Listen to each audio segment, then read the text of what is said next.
Okay, just confirming the live stream is up.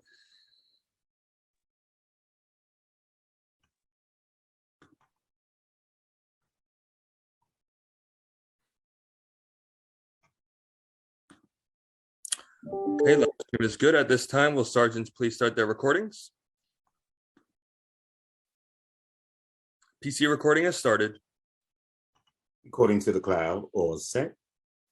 Thank you, and good afternoon, and welcome to today's remote New York City Council hearing of the Committee on Veterans jointly with General Welfare. At this time, would all council members and staff please turn on their video?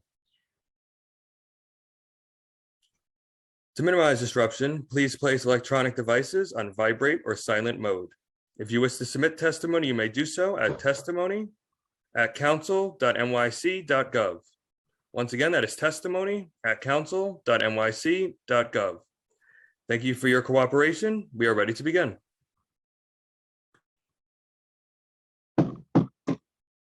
Good afternoon. I am Councilmember Robert Holden, Chair of the New York City Council's Committee on Veterans. And I want to thank all of you for attending this important joint hearing with the General Welfare Committee on the city's efforts to end veterans' homelessness.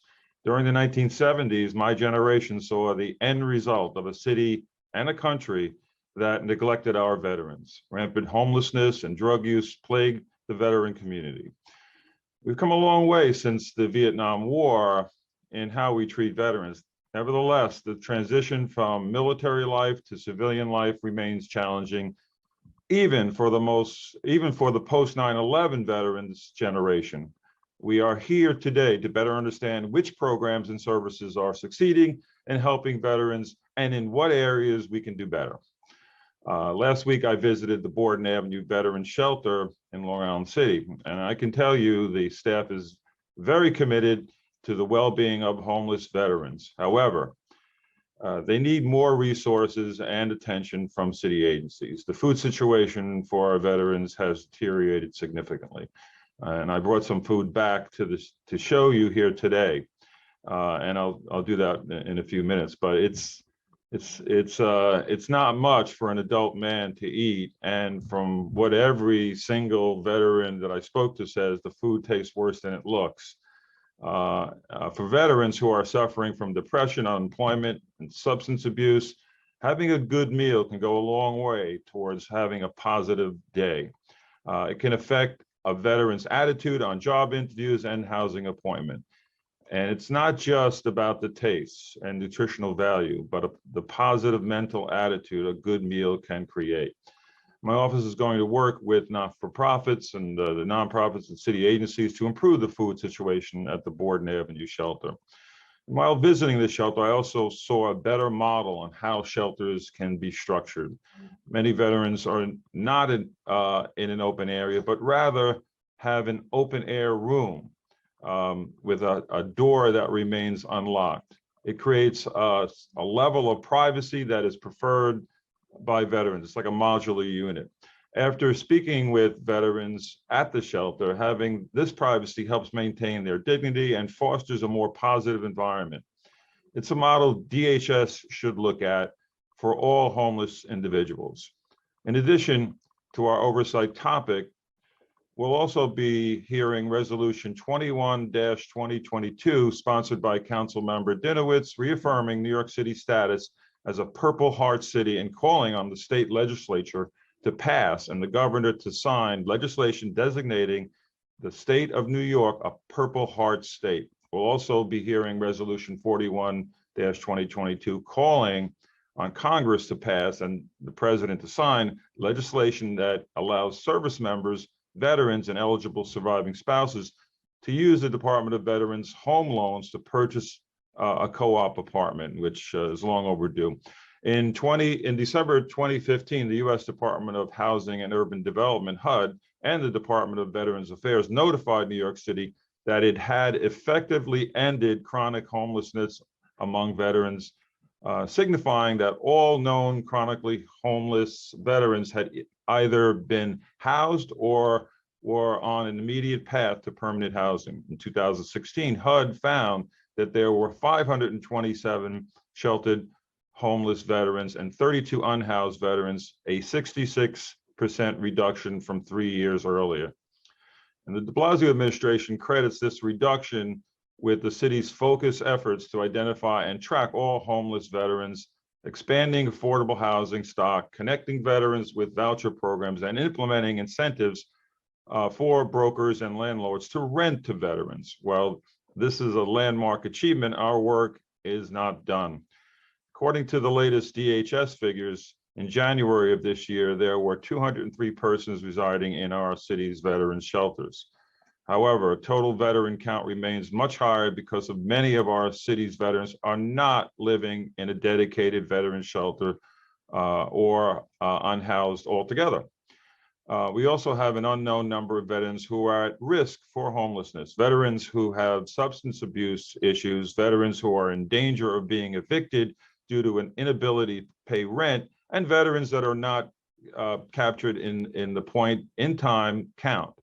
Today, my aim is to investigate how we can expand successful programs like the Veterans Peer Coordinator Initiative, build on federal partnership of the HUD-VASH voucher program, and extend outreach and preventative services to those at risk of homelessness. I believe outreach is an essential component to resolving this crisis. DVS and DHS services must be accessible to all veterans. I'm concerned that DVS virtual platforms deter our seniors veterans from getting the help that they desperately need, and that DVS is not adequately staffed to fund or meet this challenge. Our veterans deserve quality case management from trained staff professionals to help them navigate federal and local bureaucracies. I look forward to working with DVS to ensure that the agency has the resources it needs to help our most vulnerable veterans. And I want to thank the Veterans Committee staff for their help in putting this hearing together. Committee Counsel Bianca Vitale, Policy Analyst Elizabeth Arts, and Senior Finance Analyst Sebastian Bacci, as well as my staff, Chief of Staff Daniel Cazina and Legislative Director Craig Caruana. Now I want to turn over to my colleague and good friend, Deputy Speaker Diana Ayala, Chair of the City Council's General Welfare Committee, to deliver her opening statement. I'm joined by fellow council members Brewer, Dinowitz, Osei, Palladino, Stevens, Hudson, Nurse, Areola, Riley, Ung, Ressler, Lee, and Williams. Over to you, Chair Ayala. Thank you, Chair Holden. Good afternoon, everyone, and welcome. I am Deputy Speaker Diana Ayala, Chair of the Council's Committee on General Welfare. Today, I am joining my colleague, Councilmember Holden, to hold a hearing on veteran homelessness in New York City. It is undeniable that we are still in the midst of a homeless crisis in this city, one that has been further exacerbated by the COVID-19 pandemic. We have an obligation to protect the most vulnerable New Yorkers and to prevent homelessness from happening to begin with, including among our veteran population. Many veterans in New York City are considered at risk of homelessness because of poverty, lack of support from family and friends, substance use or mental health issues, and precarious living conditions. Veterans experience high rates of post-traumatic stress disorder, traumatic brain injury, and sexual trauma, all which can lead to higher risk of homelessness.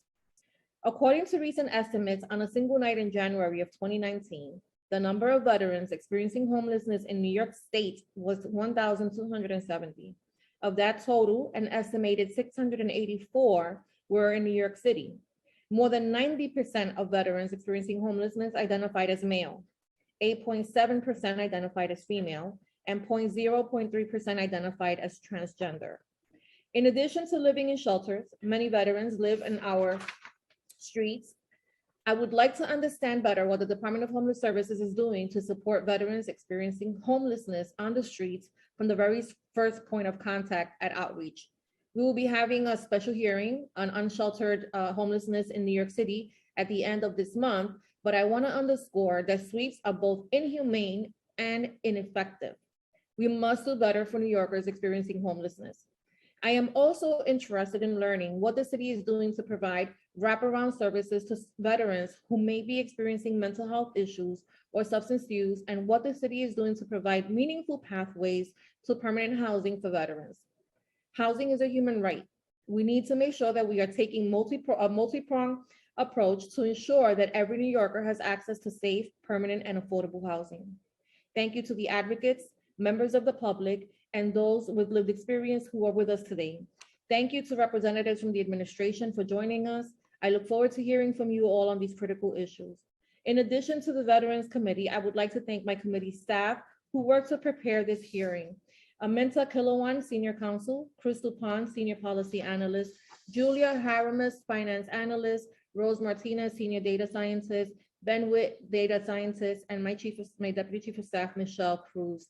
Thanks again, Councilmember Holden. I'd also like to recognize that we have been joined by members of the committee, the General Welfare Committee, Council members Riley, Stevens, Ung, Lee, Williams, Ressler, Hudson, and Osei. Back to you, Chair.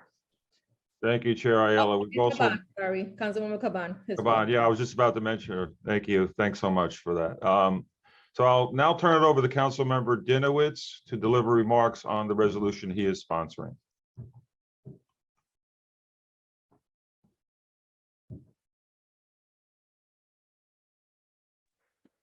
Thank you, Chair. I very much appreciate you giving me the time to speak on Resolution 21. I actually had the honor to serve as chair of this very committee last year, and it was very humbling to engage with so many of our veterans. Now, Resolution 21 will honor a specific group of our veterans, the veterans who have earned the Purple Heart. These veterans have been wounded or have been killed so that the rest of us can live in relative peace and comfort. In 2015, the City Council actually declared New York City a Purple Heart City. So this resolution not only reaffirms that commitment to our veterans who have earned the Purple Heart, but it also calls on the state legislature to pass and the governor to sign Senate Bill 2279, Assembly Bill 7961 to make New York State a Purple Heart State. It is very important that we honor our heroes with this designation. It signifies that New York City is welcoming and appreciative and indebted to our veterans who were wounded or killed, keeping the rest of us safe. And it is time the entirety of our state recognizes that sacrifice, which is why I introduced this resolution and why I am asking my fellow council members to support and sign on to Resolution 21. And I just want to again thank Chair Holden, of course, Chair Ayala, and of course to the committee staff, Bianca Vitali and Elizabeth Arts for their incredible work on this resolution. Thank you. Thank you, Councilmember Dinowitz. And I'll now turn it over to Senior Counsel for the General Welfare Committee, Aminta Kilowan, to go over some procedural matters for this hearing. Thank you, Chair Holden and Chair Ayala and Councilmember Dinowitz. I am Aminta Kilowan, Senior Counsel for the Committee on General Welfare of the New York City Council. I will be moderating today's hearing. Before we begin, I want to go over a few procedural matters. I will be calling on panelists to testify. I want to remind everyone that you will be on mute until you are called, and then you will be unmuted by the host. Please listen for your name to be called. For everyone testifying today, please note that there may be a few seconds of delay before you are unmuted, and we thank you for your patience with that. At today's hearing, the first panel will be comprised of members of the administration, followed by council member questions, and then members of the public will testify. During the hearing, if council members would like to ask a question, please use the Zoom raise hand function, and you will be called upon in order of when you raise your hand. I will now call on members of the administration to testify. DVS Assistant Commissioner Jason Loughran, DVS Director of Housing Dana Rock, Deputy Commissioner of Adult Services at DSS Iris Rodriguez, and Assistant Commissioner of Adult Families, Veterans, and Special Services Sonia Russell. I will first read the oath, and after I will call on each panelist representing the administration to individually respond. Do you affirm to tell the truth, the whole truth, and nothing but the truth before this committee, and to respond honestly to council member questions? Assistant Commissioner Loughran?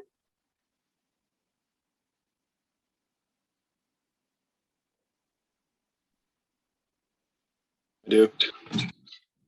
Thank you. Director Rock? I do. Thank you. Deputy Commissioner Rodriguez? I do. Thank you. And finally, Assistant Commissioner Russell? I do.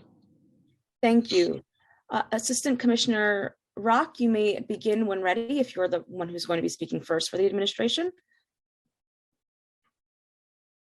Otherwise, we can begin with Deputy Commissioner Iris Rodriguez.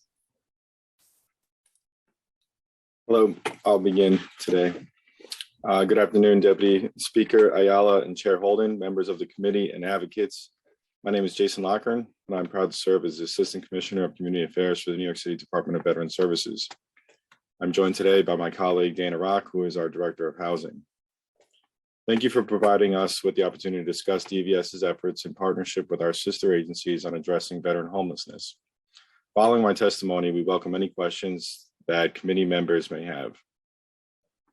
Veteran homelessness is one of the most critical issues that DVS works on.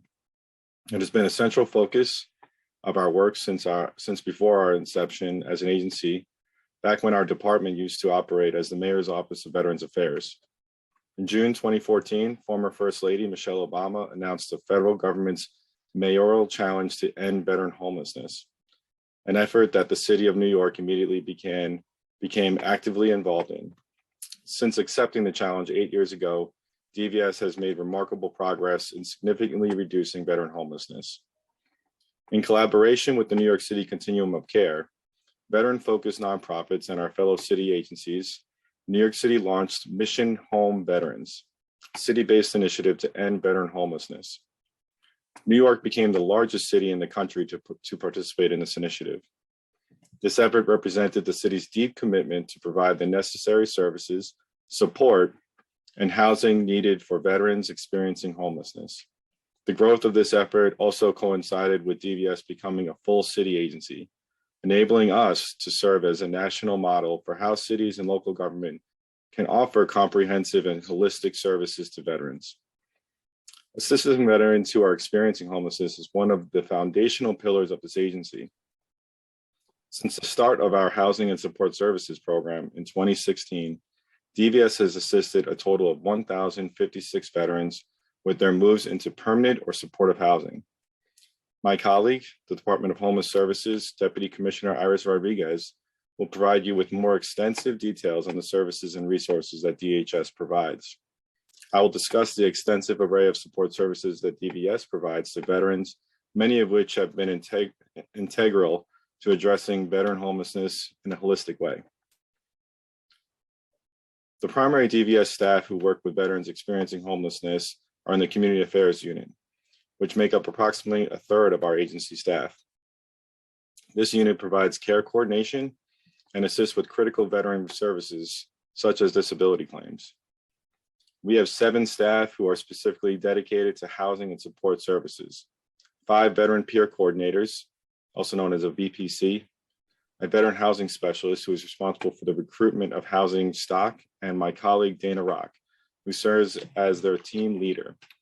The majority of our VPCs are veterans themselves, and they work peer-to-peer to build relationships and help clients navigate New York City's complex housing process.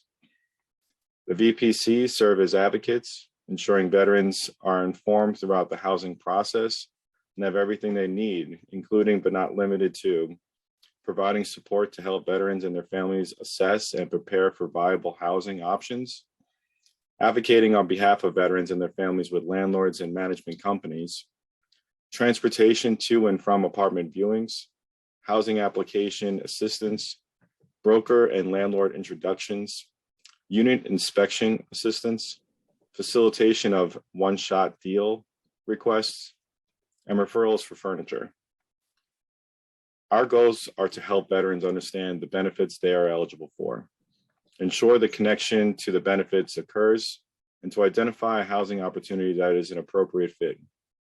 Our team leverages existing subsidy programs and community resources to match veterans to the right level of care and support they need. Our office leverages programs such as the federally funded HUD-VASH vouchers administered through the Veterans Administration, support services for veteran families, SSVFs, city subsidies such as SODA and City FEPs, and various levels of supportive housing to provide our constituency with an array of housing options.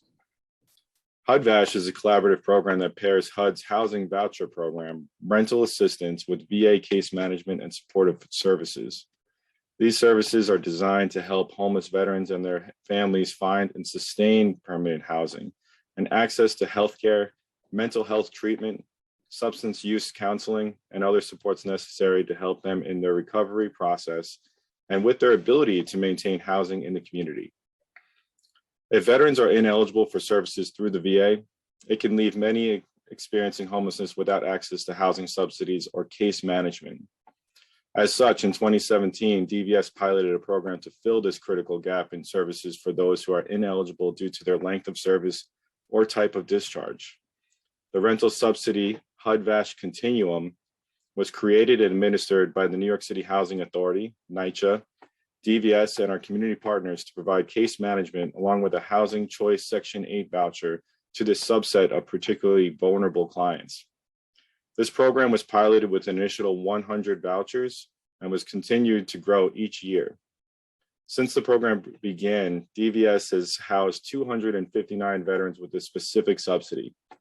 As always, careful and compassionate case management is provided by our veteran peer coordinators. In addition, assistance does not end with when a veteran is housed. Because DVS also provides wraparound aftercare services to ensure our veteran clients remain stably housed. In fact, all veterans housed by DVS have access to VPCs and aftercare follow-up services to ensure there is a connection to critical services during this time of transition and recovery. Services include check-in calls over the course of 24 months after placement, and referrals to community partners who provide mental health, employment, and other support resources. In coordination with DHS, DVS also works with four federal grantees known as SSVFs, Support Services for Veteran Families, to place our veterans into their new permanent homes. These organizations include Help USA, Jericho, Services for the Underserved, and Volunteers of America. In addition to providing permanent housing solutions to our homeless veterans, DVS also offers information about affordable housing and home ownership opportunities. I invite the community to visit nyc.gov/vethousing. Again, nyc.gov/vethousing to find a comprehensive resource guide that includes information about utility bill assistance, a list of donation centers that offer clothing and household goods, and an eviction prevention frequently asked questions page to assist veterans who are in danger of eviction.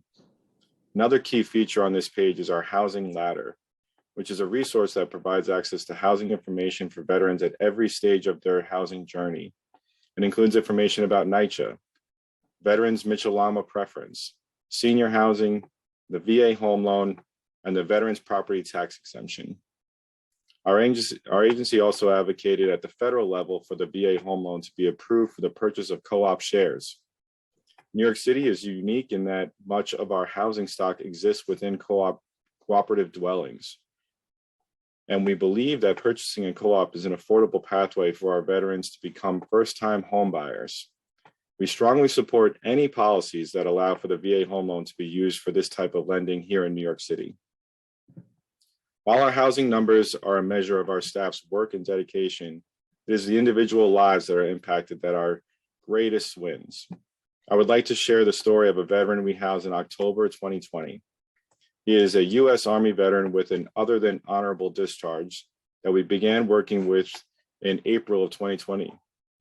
The veteran at the time of intake was struggling with substance abuse, and he ended up leaving shelter to enter a treatment facility to receive help. The VPC remained in contact with him throughout this treatment, and upon his release, DVS was able to secure him a HUD-VASH Continuum voucher. Our VPC assisted the veteran by finding special housing in Queens that also offered on-site social services. The veteran has since been in touch with our aftercare team, and during his 10-month check-in call, we learned that he was recertifying and renewing his lease for another year. Another example of our work includes a referral we received from a shelter partner in July 2020 for a 63-year-old Air Force veteran who was requesting help in identifying a rental unit that would allow him to use his HUD-VASH voucher. He was assigned to a VPC to support in his housing search, and subsequently several apartment viewings were set up for him. He was accepted to a one-bedroom unit in Manhattan and was able to move into his new home in under 90 days from when he first completed intake with our office. We had his 18th month check-in and just last week, and he reported how well he was doing in his home. Here's a quote from a letter that this grateful veteran sent to the VPC who helped him. No sooner had she listened to some of my journey that she referred me to housing options, explaining to me the differences in the different programs that at the time seemed to be a maze and mosaic that were confusing, especially while under duress. These are just a few examples of the impact that our staff and community partners have on the lives of the veterans we serve. DVS takes great pride in our efforts to ensure that those who have served our country do not face homelessness and get the assistance and support they need to rebuild and thrive. Housing and support services are just a small piece of the comprehensive care and resources that we offer to our community. When it comes to providing services and referrals, our care coordination team focuses on core areas, including but not limited to VA disability claims, benefits navigation support, funeral honors, food assistance, and health and wellness referrals.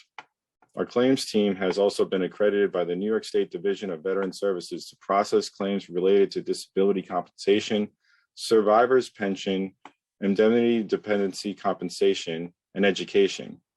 Since July 2020, DVS has successfully actioned 226 claim submissions, the vast majority of which involved a claim of disability.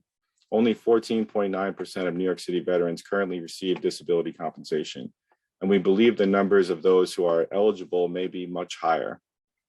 Through increased outreach, we are confident that we will connect more New York City veterans, including those who are homeless or recently housed, to VA disability compensation.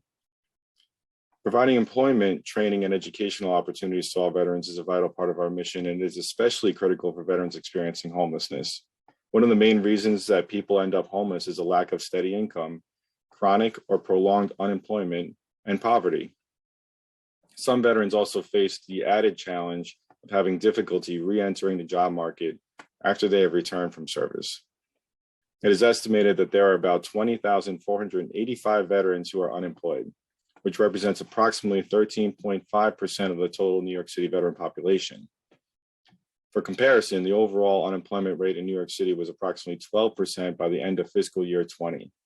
DVS launched VetConnect Pro, a first-in-the-nation employment tool designed to connect veteran job seekers to employment opportunities in the public and private sectors to address this community need. In addition, our care coordinators work with trusted referral partners such as Workforce One and other community nonprofits to connect our vets with employment support that is culturally competent and effective. Last, I would like to bring your attention to a community event that DVS will be participating in with the Fuller Center this summer. This event is called the Furniture Build-a-thon. DVS and the Fuller Center will team up to recruit volunteers who will help assemble handmade furniture for our recently housed veterans. We are in the process of confirming dates and locations and invite members of the committee and advocates present at today's hearing to volunteer with us in this effort. This project is an excellent way to show your support, build community, and give back to our veteran neighbors. In closing, I'd like to thank our veteran clients for continuing to inspire our team with the resilience, selflessness, and compassion that they display throughout our communities. We firmly believe that anyone who has served our nation should never experience homelessness or housing insecurity. Please know that our agency stands ready to support and connect you to the care you rightfully deserve. It is an honor and privilege to serve all of you, and I thank you for allowing me to testify before you today. We are pleased to address any questions you may have.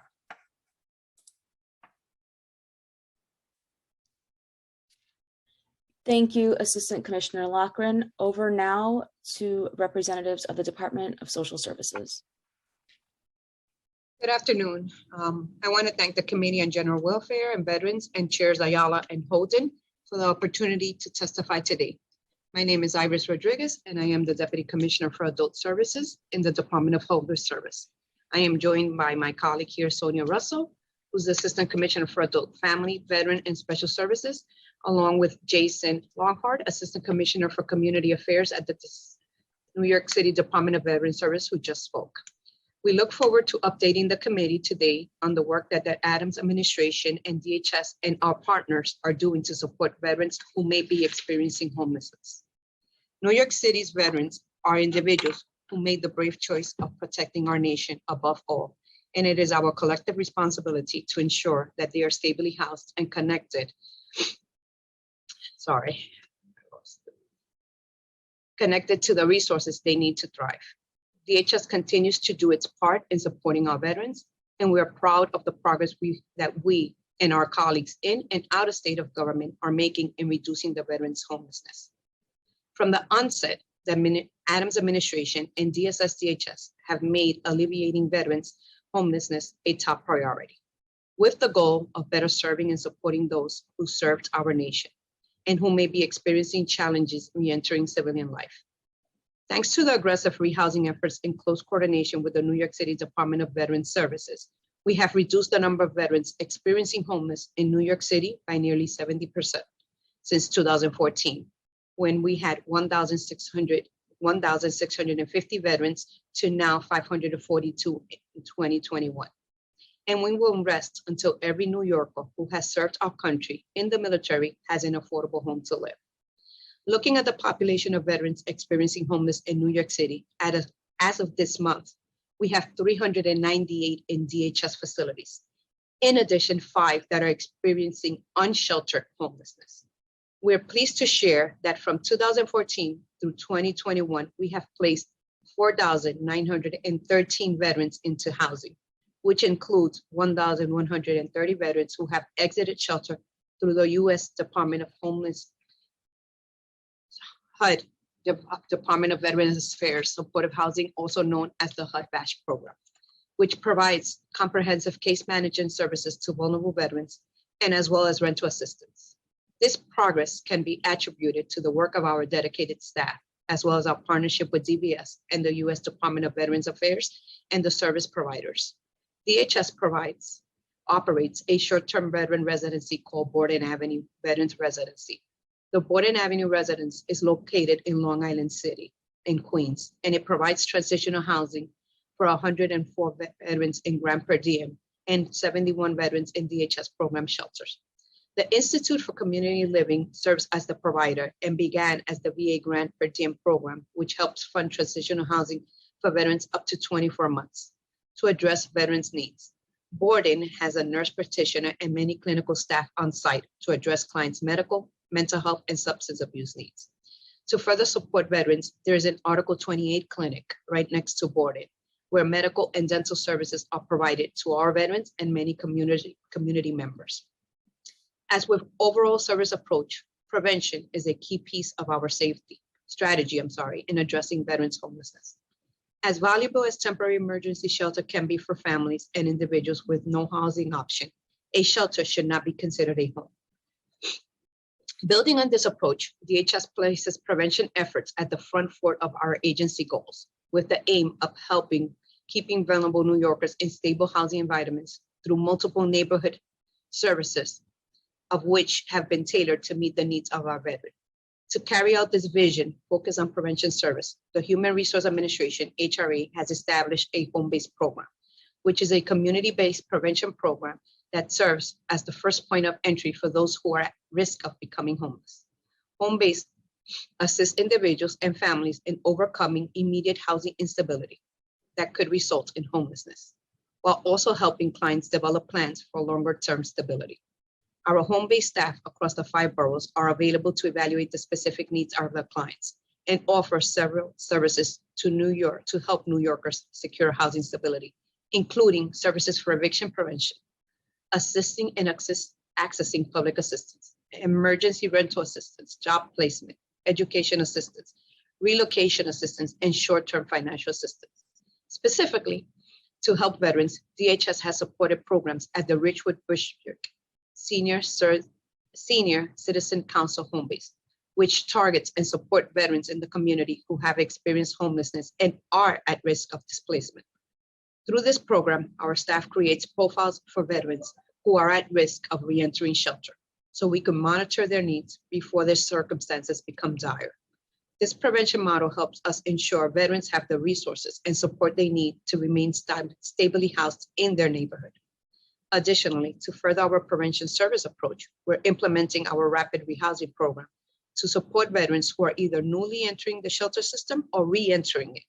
This program model has slight variations from the standard prevention measures, as it focuses on veterans entering shelter and provides enhanced service. This program provides veterans with support for finding housing, rental assistance, moving costs, case management. The goal is to ensure that any veteran entering a shelter can be successfully placed into permanent housing as quickly as possible. We also want to highlight the efforts to prevent homelessness carried out by our assistance agency, HRA, through the Homeless Prevention Administration, HPA. HPA worked with DHS and the New York City Housing Authority, NYCHA, and several city agencies and organizations to prevent homelessness and New Yorkers remain stable housed in their neighborhoods. Another important homeless prevention resource for our veterans and for all New Yorkers across our 5 boroughs. In the Department of Social Service Office, we also have our Office of Civil Justice. Through OCJ, tenants of at risk can access free legal representation and advice on issues related to housing eviction, harassment, disrepair, and other housing related issues. As mentioned, these services are free and importantly, available regardless of immigration status.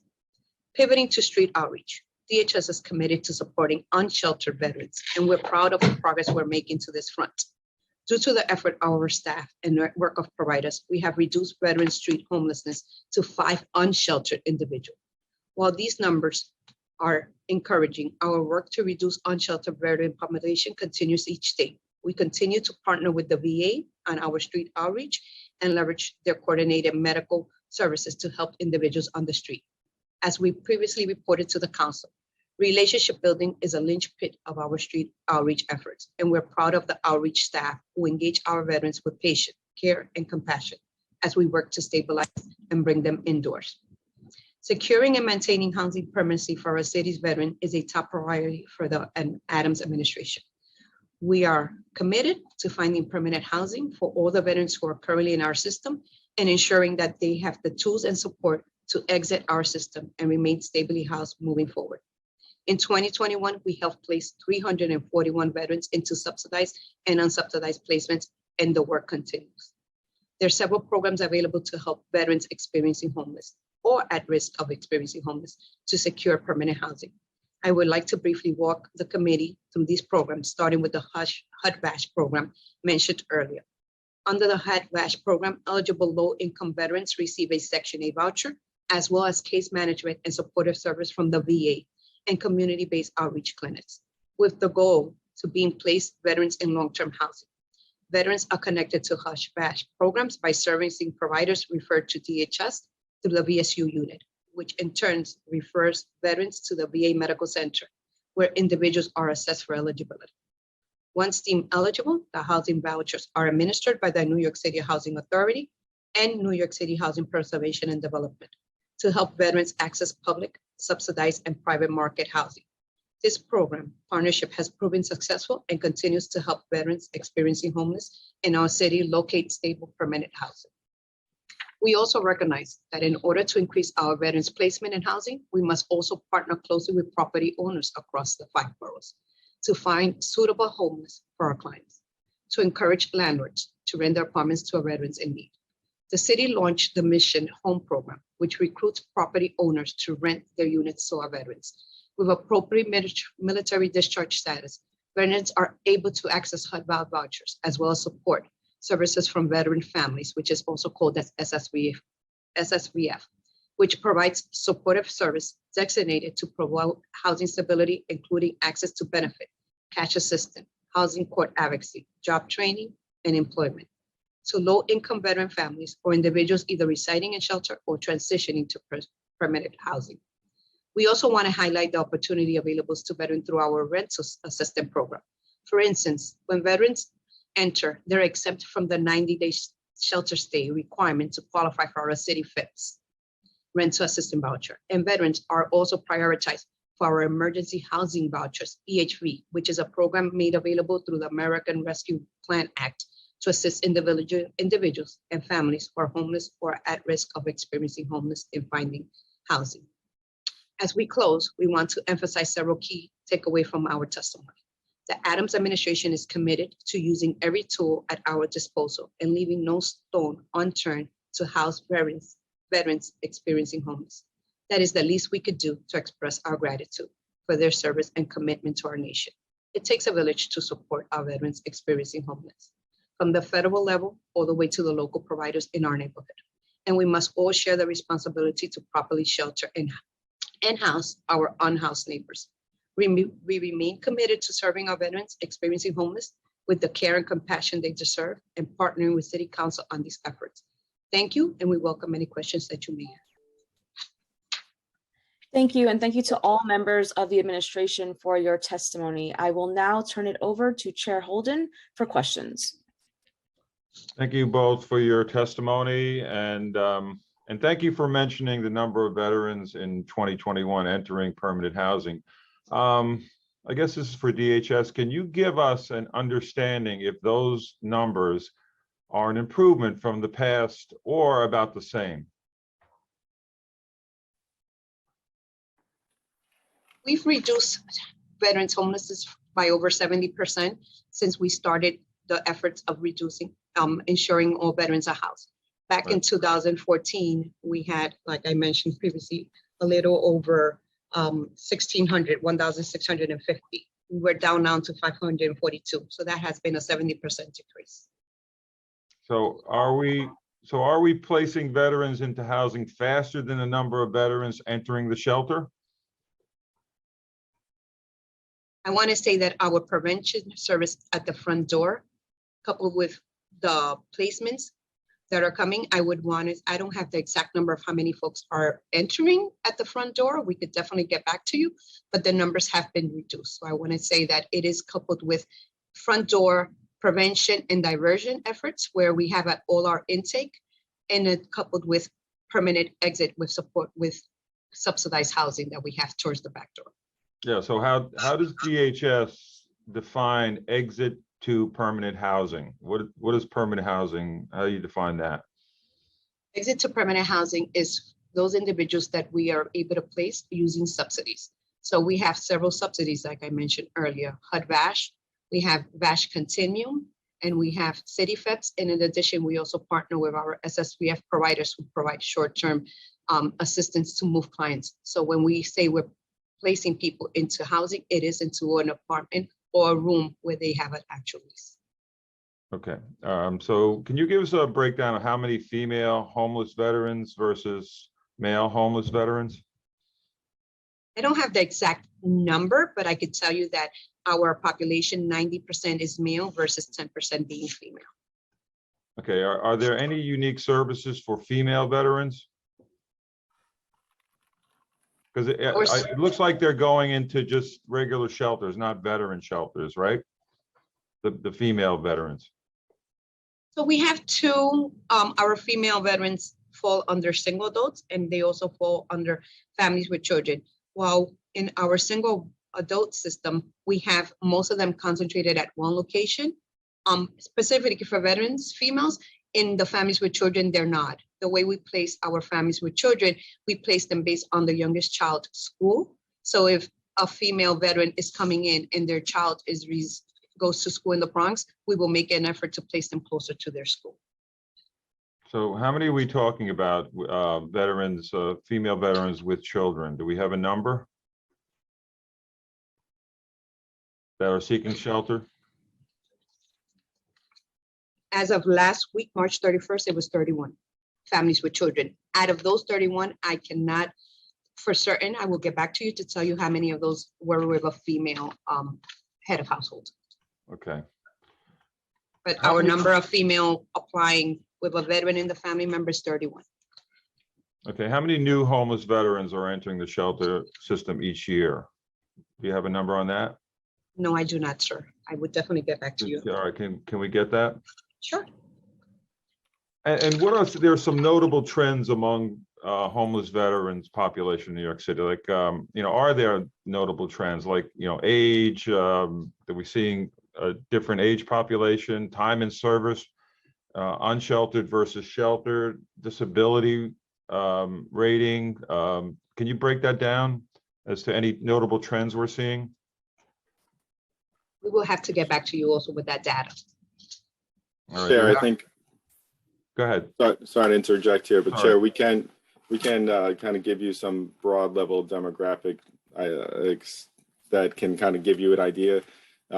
Statistically, the veteran population does have a higher probability of disabilities than the non-homeless, non-veteran population. In addition to that, as Iris mentioned, the majority of our homeless veterans are males, single males, for which we are confident that the majority of them are in the Borden Avenue shelter system, because that is the shelter that meets those criteria for single males. As far as the length of stay and that data, we can get back to you on that. But do you like the catalyst for homelessness differ based on the service era? For example, according to the National Center for PTSD, 30% of Vietnam vets experience PTSD compared to 12% of Desert Storm veterans. So I don't know, either of you, can you explain what factors are driving homelessness among the different generations of New York City veterans? We can get back to you with more specific trends, but as you mentioned, 70% of our veteran population is 55 years or older. So we're confident that there must be some underlying trends or additional trends that are associated with war era and the more elderly population of veterans. Right. Okay. Has DHS implemented Executive Order 65, which requires all city agencies to adopt a standard veteran indicator question on their intake forms? Yes, sir. Everyone that comes through our front door and everyone that is encountered through our street outreach team is asked that question. So once you come in, right, you're doing it, but are the other agencies doing it?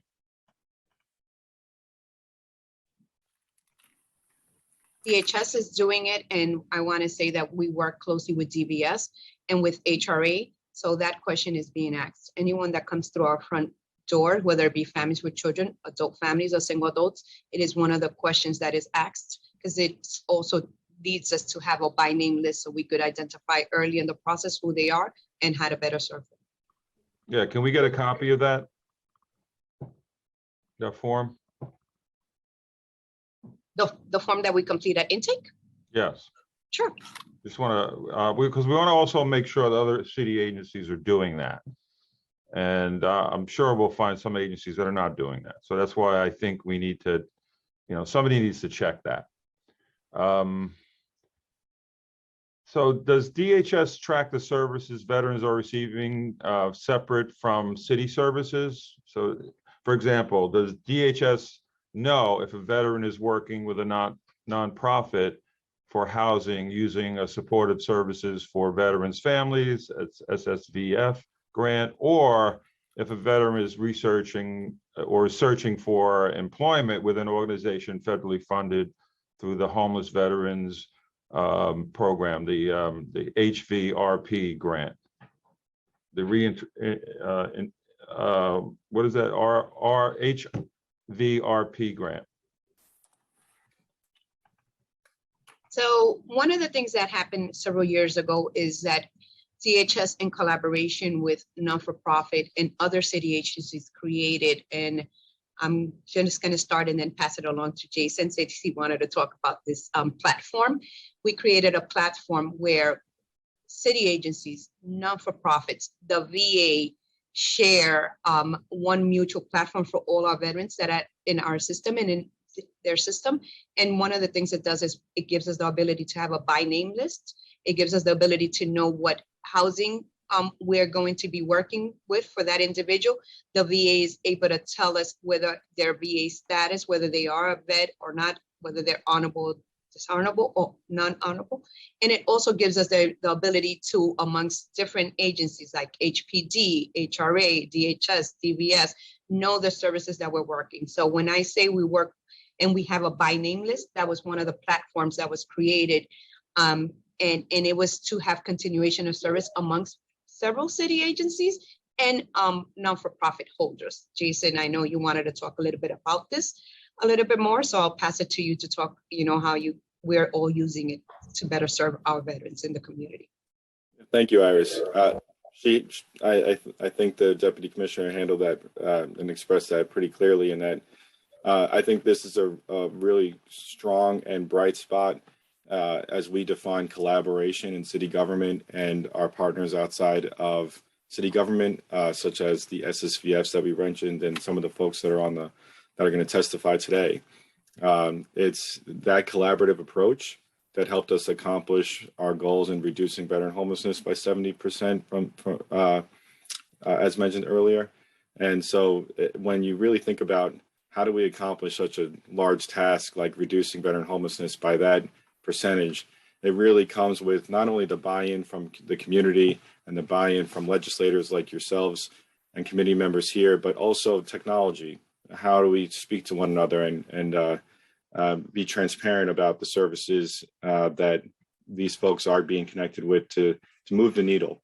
And so that's why I wanted to highlight this today as such a strong, bright spot for collaboration and success in city government and for the veteran homeless population, because it's that type of success that we often look back at and say, how can we do this with other initiatives and other challenges our community is facing? So I just wanted to double down on what Iris said, and that we're very proud of that initiative and how it's helped us accomplish that very significant reduction in veteran homelessness today.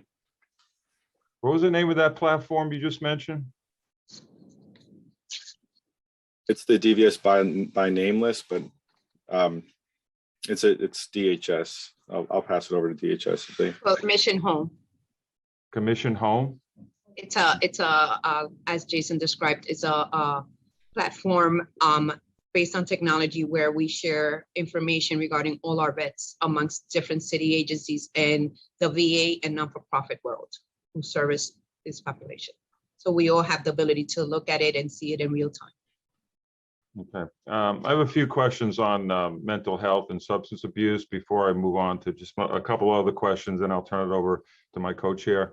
How many DHS veterans are referred to and enter into a mental health program? I don't have that exact number on me, but I can tell you that the majority of our homeless veterans do utilize a federal subsidy in the form of HUD-VASH or HUD-VASH Continuum. And with those particular rental assistance programs, they do provide healthcare, mental health treatment, and substance use counseling and other supports necessary to help them in the recovery process and maintain their housing. So we can confidently say that the significant proportion of homeless veterans that we are serving are not only connected with the services they need, but also with the permanent housing assistance they need to maintain a roof over their head. In addition to that, we also provide a percentage of our homeless veterans into supportive housing, which also comes with those wraparound services as well. But I'll pause there and turn it over to my Director of Housing to add any additional comments. Yeah, absolutely. I can provide those percentages for the types of vouchers and placements that DVS worked with. Last year, approximately 20% of our move-outs went into a supportive housing setting. In addition to that, 64% of our placements were with a HUD-VASH or a VASH continuum. So that means the majority of our placements moved out with continued support as they made that transition from homelessness to housing. What percentage of veterans in DHS shelters have a substance abuse issue? Does any agency know that? Sorry, can you repeat the question? What percentage of veterans in DHS shelters have a substance abuse issue? While we don't have the specific number with respect to the percentage, please understand that those individuals who are experiencing issues of substance abuse, we have clinicians on site at our Borden Avenue Veterans Residence, which Deputy Commissioner Rodriguez mentioned earlier. And there are clinicians on site as well as substance abuse counselors and social workers. And if a veteran needs services outside of Borden Avenue, they would submit a referral for that individual to be seen at another location. Does DVS know the answer? Commissioner? Yeah, we'd have to get back to you. We have that type of data on our entirety of veterans seeking services. We'd have to parse it out to identify only those that experience homelessness, but we can get it back to you. Can you guys, 1 second. I mean, I would think somebody would know kind of a number on, how many have substantive, that should be like a kind of the back of your hand, but I'm very surprised that nobody knows like a ballpark number. Well, Chair, as we expressed, whether it's substance abuse, mental health support, or any type of clinical need, our priority is to get them with the rental assistance program that we mentioned in HUD-VASH and HUD-VASH Continuum, if they're eligible beyond that, and then into that permanent housing setting along with that care. So right. Yeah, we don't dive too deep into the exact data, but we can get it back to you. Our priority is to just get them into that permanent housing. So we can get back to you with that data. Yeah, but we should have that number for a hearing like this. It's very, very important. I have some questions on my visit to the Borden Avenue Veterans Shelter. I guess it was Friday. I visited really kind of unannounced. And so, I got some interesting observations I'd like to share with you. Prior to the pandemic, the shelter had an excellent relationship with Project Renewal, which provided high quality food to our veterans. Under new management, Project Renewal is out of the food, service, and right now, the food is pretty bad. It's more or less just those little trays. I'll show you what I mean. These little frozen trays. I don't know if you can see. This is what you get. I don't know if you can really see this. They're not much larger than my hand. This is a food. This is what the veterans get, frozen, and they have to heat it in the microwave for the last 2 years. And that was the #1 complaint from the veterans there. So, what steps does DHS take to ensure homeless veterans throughout the city are getting the nutritional meals necessary? Because right now at the Borden Avenue, the food is pretty bad. Oh, all of our shelters, in addition to Borden Avenue Veterans Residence, we follow the New York City food standards, which has a limit. It limits the caloric intake. It's spread out between breakfast, lunch, and dinner. So we have to follow the portion size, the percentage of protein, starch, vegetables. So all of our shelters have to follow those food standards. And if a client or a veteran wants a second portion, if there are second portions available, that is allowed. I mean, have you seen these this so-called nutritious food? So we also our medical director works hand in hand in help supporting the food standard initiative. So yes, sir. It's sad. It's sad. We have a full kitchen at Borden that's not being used. And it stopped at the pandemic. So we have a nice kitchen. There's a line to get the fresh food. where they come with trays. That doesn't exist anymore. They get this. They get these little trays. And they're little, believe me. Again, my hand. That and I went out when I went there, and if you guys went there, you'd hear it too from the veterans, because a lot of them got really, really upset that they used to have decent food there. And even the director said, we used to get people loving the food, and now they hate it. And it looked pretty sad. Our veterans deserve better than that. And I'm not just getting on a soapbox here, because I went there on Friday. And that's the number one complaint I got. There's also some other complaints that if a veteran was on crutches, so some of the aides wouldn't help them even carry like a cup of tea. They had to try to carry it with the crutches, which is almost impossible. So I'm just a little concerned about the treatment that they're getting. But let me talk about, because I'm not going to. I mean, I know the food is bad there, and we're going to work to try to reinstate some food service in-house. That means cook fresh meals there and give it to our veterans. And this committee will focus on that. But I also want to go over the look of the shelter. And this is where DHS comes in, because it's very important. It had the Borden Avenue shelter has individual modules that allow veterans to have their own room with a level of privacy, for some only, not the whole shelter. And the program director I spoke to, Sarah Ferraro at Borden, and every veteran that I spoke to says they prefer these rooms to the congregate setting. The congregate setting in the back of the shelter is just guys out in the open sleeping. And just they have to sleep out in the open where they have no privacy. And I even spoke to the mayor about this, and he kind of agrees that these modules are something to look at to benefit the homeless, and not only the veterans, but the VA provided these modules. They're about 8 by 10, and they offer offer privacy. Although you could see in, there's like a sort of a tinted glass.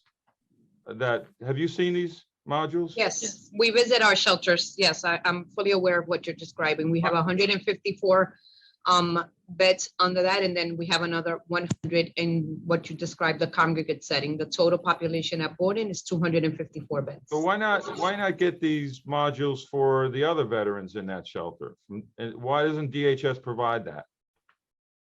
So, as you mentioned, Chair, most of our facilities are congregate setting. The reason why the 154 have these modules, or how we want to call it, pods, is how it's described with the VA. These are a program that is funded directly by the VA veterans. Those are considered our GPD beds, where clients have to meet certain requirement in order to be eligible to be placed. I'm not sure when you did your tour if you were able to see the VA, who is the one that does this analysis and assessment when a veteran walks in this door, and that's how they are determined who is placed in this location. Part of creating this program required that they actually have these type of modules. Definitely open to working with your office and suggestion, but I did want to wanted to explain why there's the difference between the open bay and the individual modules that you saw last Friday. Why does DHS prefer the congregate model? The congregate model has been a model that's been in place for many years of the shelter system. No, that's not my question. Why do you prefer it over the module? There is no right or wrong answer here, sir. I want to say there is a wrong answer when you can't defend the congregate model. The congregate model, and I spoke to the director, and maybe DHS should too, and I spoke to the mayor. The congregate model has a lot more fights in the board and shelter than the private modules. The private modules are inexpensive, 8 by 10s. You can see into them, so there's not total privacy, but there's a lot of privacy compared to the congregate. And that's where the fights are in our shelters, around the city, because people want privacy. Men, women, everybody wants privacy. And we're not calling it a home, because that 8x10 module is not a home, but it feels safer. You can still monitor it. And I have photographs to show you. I showed the mayor. He agrees. I'm not going to speak for him, but I hope to have him on a tour of that. And it's just horrendous that DHS doesn't treat our veterans any differently. I have a Marine that was 9 years in the Marines, and he has to sleep in a congregate setting. He deserves a module, but they all do. All veterans deserve it, to have some level that the United States owes, New York City owes these veterans. And my God, they have to sleep in a congregate shelter under fluorescent lights. I mean, you look at that shelter, the roof is leaking. There's the makeshift little plastic tarps to catch the water. The lighting, it looks like a commercial. I mean, it looks like an office, not a somewhere where you feel at least some sense of humanity there with this fluorescent lighting that would drive anyone nuts in that place. So we need to do a little bit more, and we can do simple things by bringing them decent food, by cooking it on site, to a module that would at least give them some sense that they're an individual and not just thrown into a big room with other men that they don't know. So I'm asking DHS to start investing a little bit in the Borden, and to come up with some better facilities where they could feel like human beings, our veterans. And before I go any further, though, I just think that you should look at the module and the cooking and just the lighting in that Borden, and visit it more often. Visit it to the point where, if you looked at yourself in that position, if you looked at yourself, what would you prefer? The congregate, where you're just one of many, or at least a module, inexpensive module, 8x10, but there's nice storage in there. There's a small bed, but at least like you feel like you're an individual. And I would like for you to say that at least you'll look at it. Yes, sir. We will work and look at it. Okay, I'm going to turn it back to my co-chair, Diana Ayala, for her line of questioning. Thank you. Good afternoon. I just want to echo what Councilmember Holden said. I mean, I think this is year 2022. Congregate settings no longer work, whether you're a veteran or a single person. They just don't work. And we're seeing the results of that with larger number of individuals choosing to sleep on the streets and on our city subways because they don't work. So I'm hoping that, somewhere along the lines of this administration's tenure, that we're able to come to some sort of a resolution. Obviously, we rather have permanent housing than shelters, but in the event, and we have to be realistic, that we do need shelter beds, then the preference would always be that they not be in a congregate setting. They just simply do not work. But I have a number of questions. So in regards to veteran clients, so when a veteran client comes in need of shelter, do they have to do the intake via the Bellevue site? What is the So we have 4 points of intake depending. If they're male, yes, they come in through 30th Street. If they're female, we have 2 points of intake, one in Brooklyn, which is HWC, and one in Bronx, which is Franklin. Both are services are provided by we contract with our non-for-profit for the females, and it's Help USA. At the 30th Street, it is DHS staff that is doing it. If it's families with children, then that family with children goes in through PAF. So it depends the family composition, and that based on that is where the clients will go for their intake.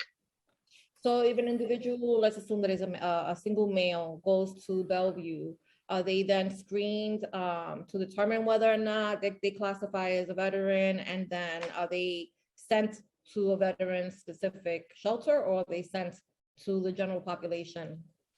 So when a client comes in through intake and identifies as being a veteran, we do have the VA on site. And if the person's not there that day, there is a phone number where we can reach the individual. So they are assessed by the VA to determine whether or not they're eligible for any benefits that the VA offers. And then it's at that point, if it's determined that they're not eligible, and I have to say 9 out of 10, they are eligible. If they're not eligible, we work with our partners at SSVF to also see whether or not that individual can assess any benefits through SSVF. So throughout the process, once it's identified, that individual can go to Borden. If not, then they're sent to another location. But throughout our entire intake process, even while whether it's a single male, single female, an adult family, and/or families with children, we do connect with our veterans throughout their stay, their shelter stay. Can you tell us the number of veteran-specific shelters is for New York City? So we have Borden Avenue is our veteran-specific shelter that services our single men. We also have dedicated beds at Barbara Kleiman. In the event that there aren't enough beds at Borden, which never happens almost. And we also have Tillery, which services our single women shelter for women who identify as being a veteran. For families with children, while we don't have specific veteran shelters, and largely in part because we want to ensure that we place that family closest to the school where their youngest child attends. So we're not going to have specific shelters identified for our families because we don't want that to be an impediment on a child getting to their school. So for our adult families, which are families without minors, we do have two sites, one that has mental health services on site and the other one doesn't. So which is our Beach Family Residence and Starbright. So both of those adult family residents we use to identify adult family veterans. So we work with all of these providers, and again, helping and reaching our veterans with our partners from HRA, DVS, and SSVF. So then I guess maybe I asked the question incorrectly. And so how many dedicated beds then? Because we don't really have very many. So we have one shelter and a couple of scattered beds elsewhere. So what is the total number of beds set aside for homeless vets? Singles. For singles? Yeah, singles. For singles. Yeah. It's Borden Avenue has 254 beds, and we have 100 dedicated beds at our Barbara Kleiman. Okay. So there's a shelter not too far from where my East Harlem office is, the Veterans Residence. Is that a shelter? Sorry, what's the name of it? The Veterans Residence. I'm sorry, I don't know where you are. It's in East Harlem. This one is on East 119th Street. Oh, that is permanent housing. That's permanent. Oh, yes, correct. I think it's owned by VOA. I want to say VOA is the new provider for it. That is permanent housing. Got you. Okay, thank you for that. Can you explain what your definition of permanent housing is? I know that you guys gave some statistics on the number of individuals that were placed last year, and I'm just wondering, when we say, that people were placed in permanent housing, are we saying that they were placed in an apartment, a single room, a shared space? So when we say we are placing people into permanent housing, I said that earlier. It's a combination. The grand majority of our residents are placed with a subsidy. So either HUD VASH Continuum, SSVF, or City FEPS. And now we also have the new voucher, which is Section 8 EH3. And we also place our veterans in master leasing, where the agency, the other side of DSS, has 395 specific units specifically geared for master leasing. That does not include the veterans residency program that is part of supportive housing. So our veterans, when we say being placed in permanent housing, it is someone that will have an actual lease, whether it be a lease for an apartment or a room, but they have to have a lease in order for us to use a subsidy. And if in fact it is a room, it is a room for them by themselves, or is it a shared room? Correct. No, Correct. it's you, Individual. if home. we're going to be using the city FEPS voucher, you have to have a room on your own. It is not shared. Okay. Of the 341 vets that were placed in subsidized housing, do you know how many were placed with NYCHA or through the Housing Connect, Michelama, the HUD Rash? You have that right now? We will get back to you to give you the exact breakdown. Okay. Do we know what the number of veterans seeking services at home-based offices is and what the rate of denial is? Home base is part of the HRA. And while we know these services are available in the community, because home base is part of them, I don't have the actual number of the veterans that they serve. Okay. Speaker, if I may, I would ask that perhaps our colleagues at DVS can maybe speak to placements as well. I think they'll be able to provide some specific data that might be helpful or answer some of your questions as well. I brought it up because, you know, because it has, the home-based offices were brought up. So I assume that maybe you might have. Well, in terms of home base, like I said, it's part of HRA, and I know that it's a program that services our 5 boroughs. So anyone that has and is in need in service can apply. But I also know that DVS has a prevention program, and that's why we're saying if DVS wants to elaborate, they have prevention and they have aftercare. That is correct. And Deputy Speaker, I'm going to pass it over to our Director of Housing and Support Services to talk more about that data. Thank you. Great. So you had asked about types of housing placements that veterans were moved into. I do have a breakdown of our data of the 117 veterans that we helped place into housing last year. And this breaks it into Michelama, affordable or supportive. Approximately 22% of the veterans that we house moved into a supportive housing placement. So this could be either through the New York units or even through Empire State Supportive Housing Initiative. A smaller portion of our veterans, it was less than 3%, moved into Michelama and affordable, and everybody else was moved into private market units. Does that help clarify your question about where veterans are going when they're being placed into housing? Somewhat, but do you happen, you wouldn't happen to have the number of NYCHA, would you? For the voucher programs, for HUD VASH and VASH Continuum, which it could be either through NYCHA or HPD. Those vouchers are administered through both housing authorities. It's a combined percentage of 64% of our placements were put into with the vouchers. And then in regards to veterans who are residing within NYCHA, if you give me just one moment. 2,800. Yeah, thank you. I didn't know you get that so quick, Dana. Sorry. Okay, so it was mentioned today that we know of at least 5 unhoused veterans that are within the city's radar. Is that a question that is routinely asked when the outreach unit is out there and they're, you know, first point of contact with individuals? Is that a question that has to be asked and is always? Yes. So we know. So for sure. when our engagement teams and nonprofit are doing outreach, part of the questionnaire, as I mentioned to Chair Holden, is asking whether you're a veteran. So we rely on the clients letting us know and disclose. And then what happens also, because we have a system, which is the by name or home mission, the database, those information are put in the system, and then the VA goes behind and checks to see if they're a veteran or not, and then verifies them for us. So the first question is asked as part of the intake for our folks coming in through shelter, whether it be families with children, adult family, or single, or if we're engaging you in the community with street outreach. I mean, that number just seems really low to me. And I you know, when I'm out on the streets, I see people with, you know, posters, and yeah, they cannot maybe be veterans, but they're identifying as such.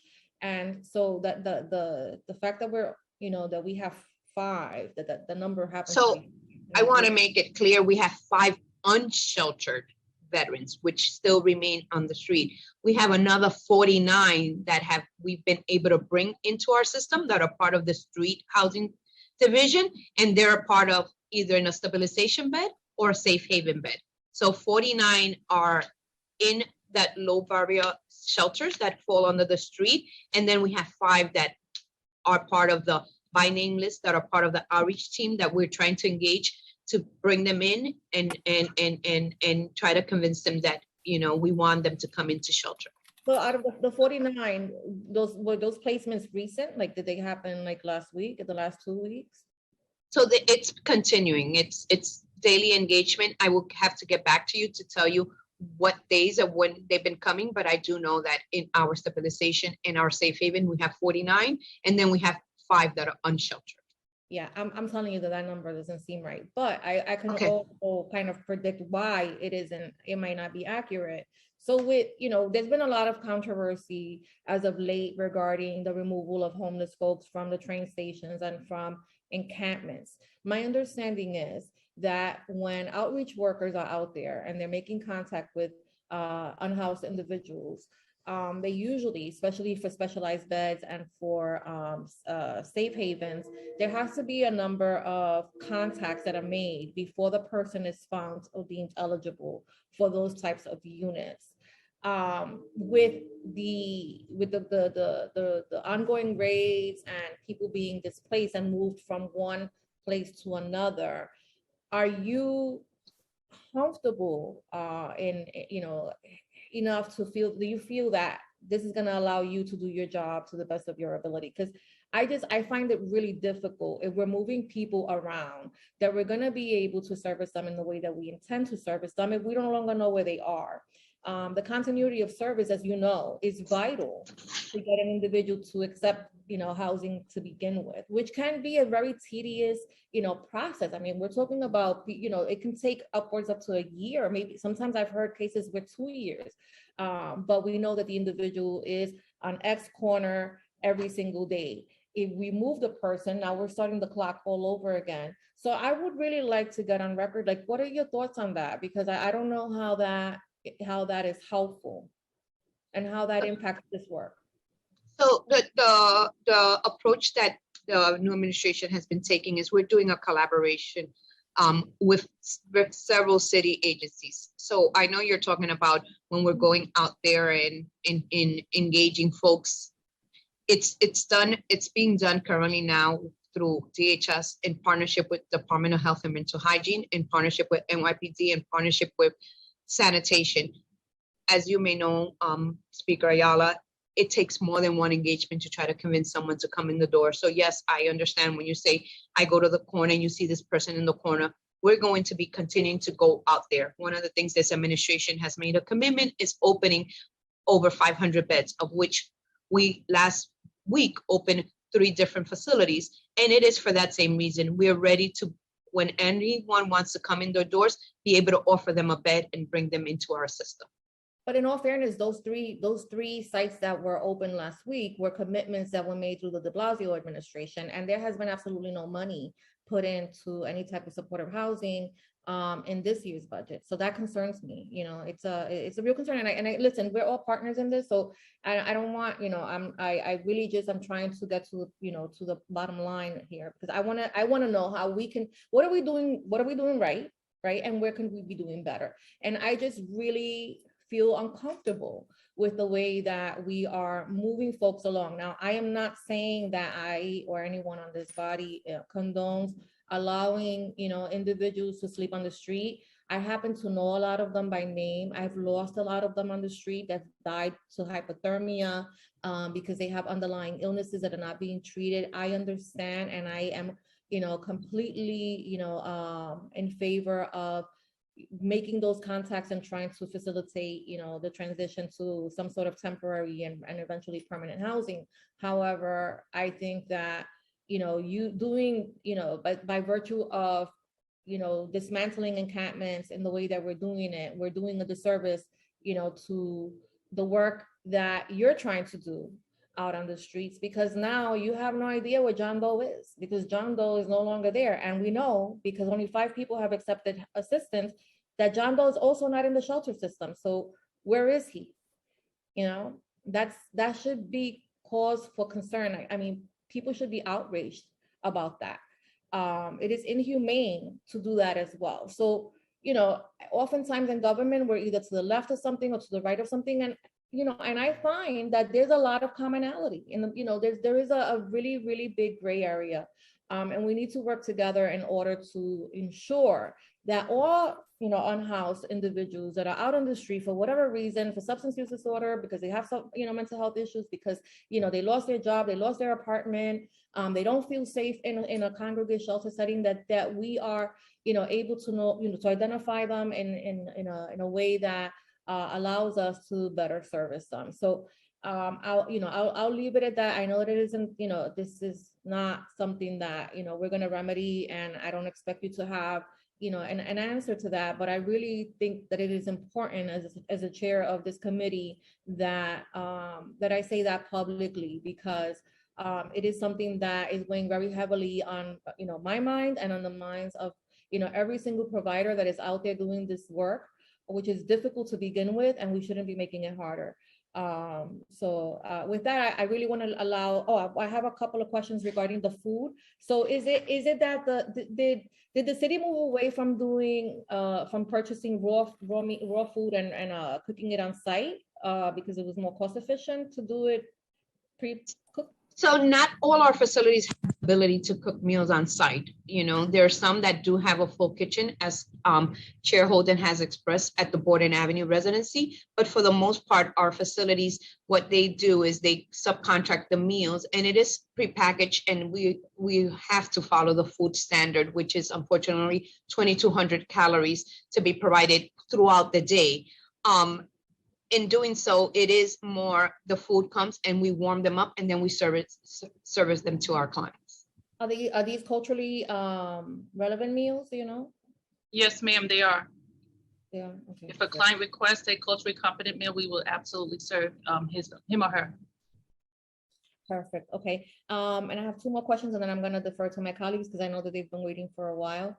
Can you tell us what the average number of referrals for permanent housing is, and how long the wait list is for those units?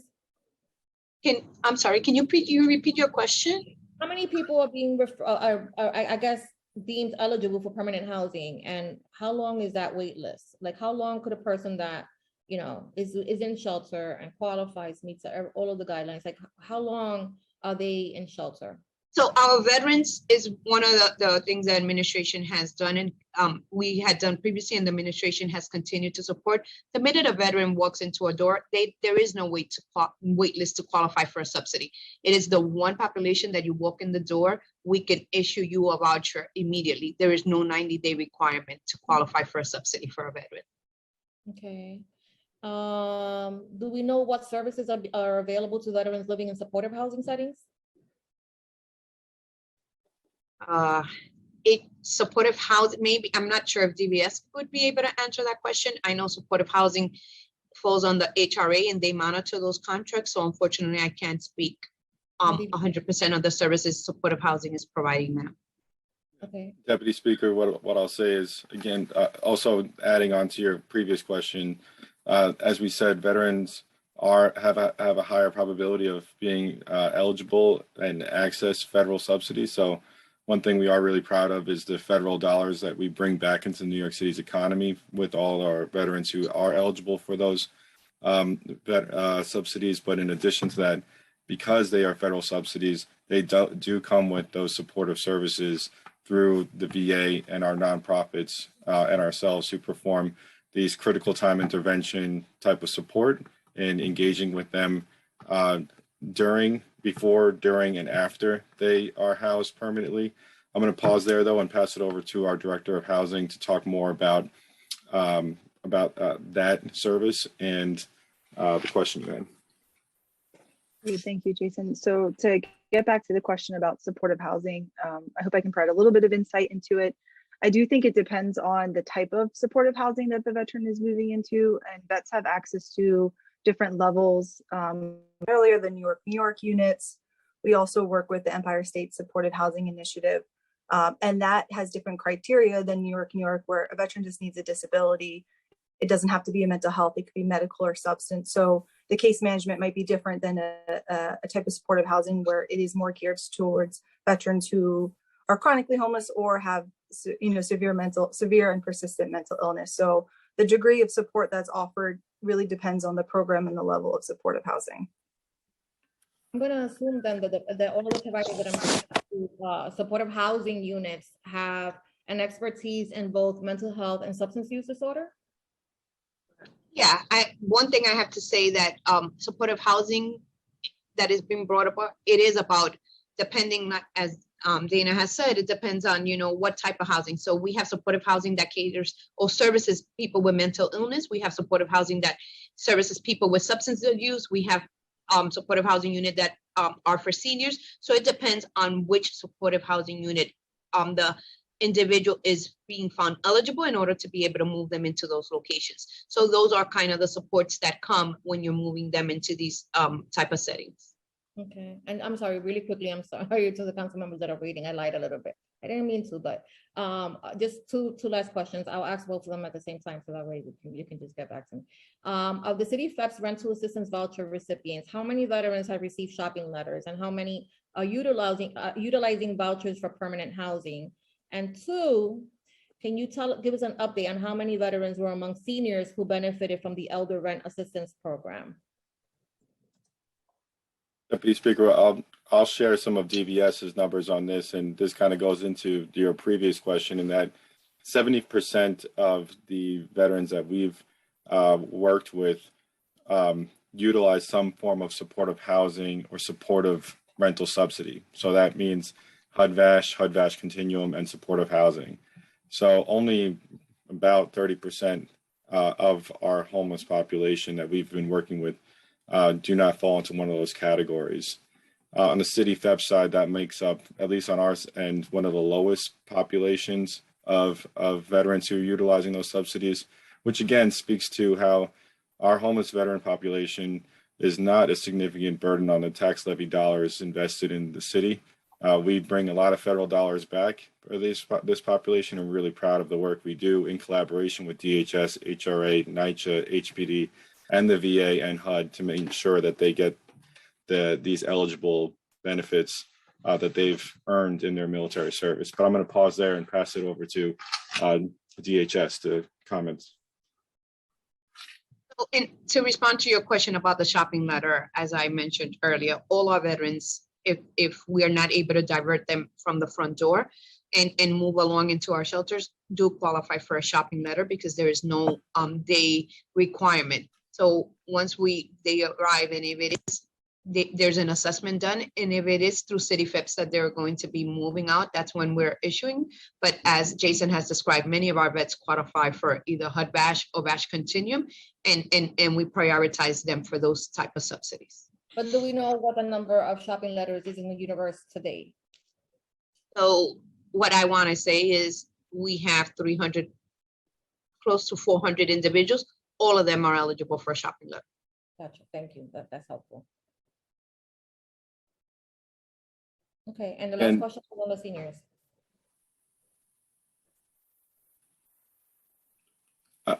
I'm sorry, Deputy Speaker, what was that? The last question was, unless you wanted to add something else to that, the last question was an update on the veterans who were seniors who benefited from the elder rent assistance program announced by the de Blasio administration in 2017. Before I pass that over to DHS, I do want to add that from our perspective, and I'll let the Director of Housing speak more on this, and as the Deputy Commissioner mentioned, we do drive our veterans who are eligible for the federal subsidy to that subsidy because it is more sustainable. It's not a one-year program. It's ongoing, so it is more sustainable for the longevity of their health and welfare. So just another reason why there may be a lower proportion of vets that do utilize city FEPS, but like the Deputy Commissioner said, they're all eligible regardless. So I'll pause there and pass it over to DHS regarding your question in the senior rental. So the elderly rental assistance program that you're referencing that de Blasio announced in 2017 was continued from our understanding from a proposed mansion tax that the state was opposed to. It never passed, so that program never also materialized. Was there an alternative identified? Not that I'm aware of. Okay. Okay. I'm done with questions. Councilmember Holden. Thank you guys so much. Thank you. Thank you, Deputy Speaker. And before I turn it over to my colleagues, I have one question. Is it true that the Borden Avenue shelter once provided every client with a module and that DHS took many of them down several years ago when the VA money ceased? At one point, I want to say yes, the whole facility was had modules. The reason why, I would have to get back to you. I don't know why they now we have two different programs or two different settings. Yeah, because I don't think it's a good idea that DHS has, two separate categories of veterans, federal veterans and city veterans, because that's what they're doing now. So we need to change that and give everybody a module. So I'm going to turn it over to my colleagues and for their questions for the administration. I'd like to say that we will be limiting council member questions and answers to 5 minutes. The Sergeant at Arms will keep the timer and let you know when your time is up. So back to Aminta, our moderator. Thank you, Chair Holden. I will now call on council members who have questions. Again, if you can, please use the Zoom raise hand function and I will call on you in the order in which your hand is raised. So we will begin now with Councilmember Palladino. Time starts now.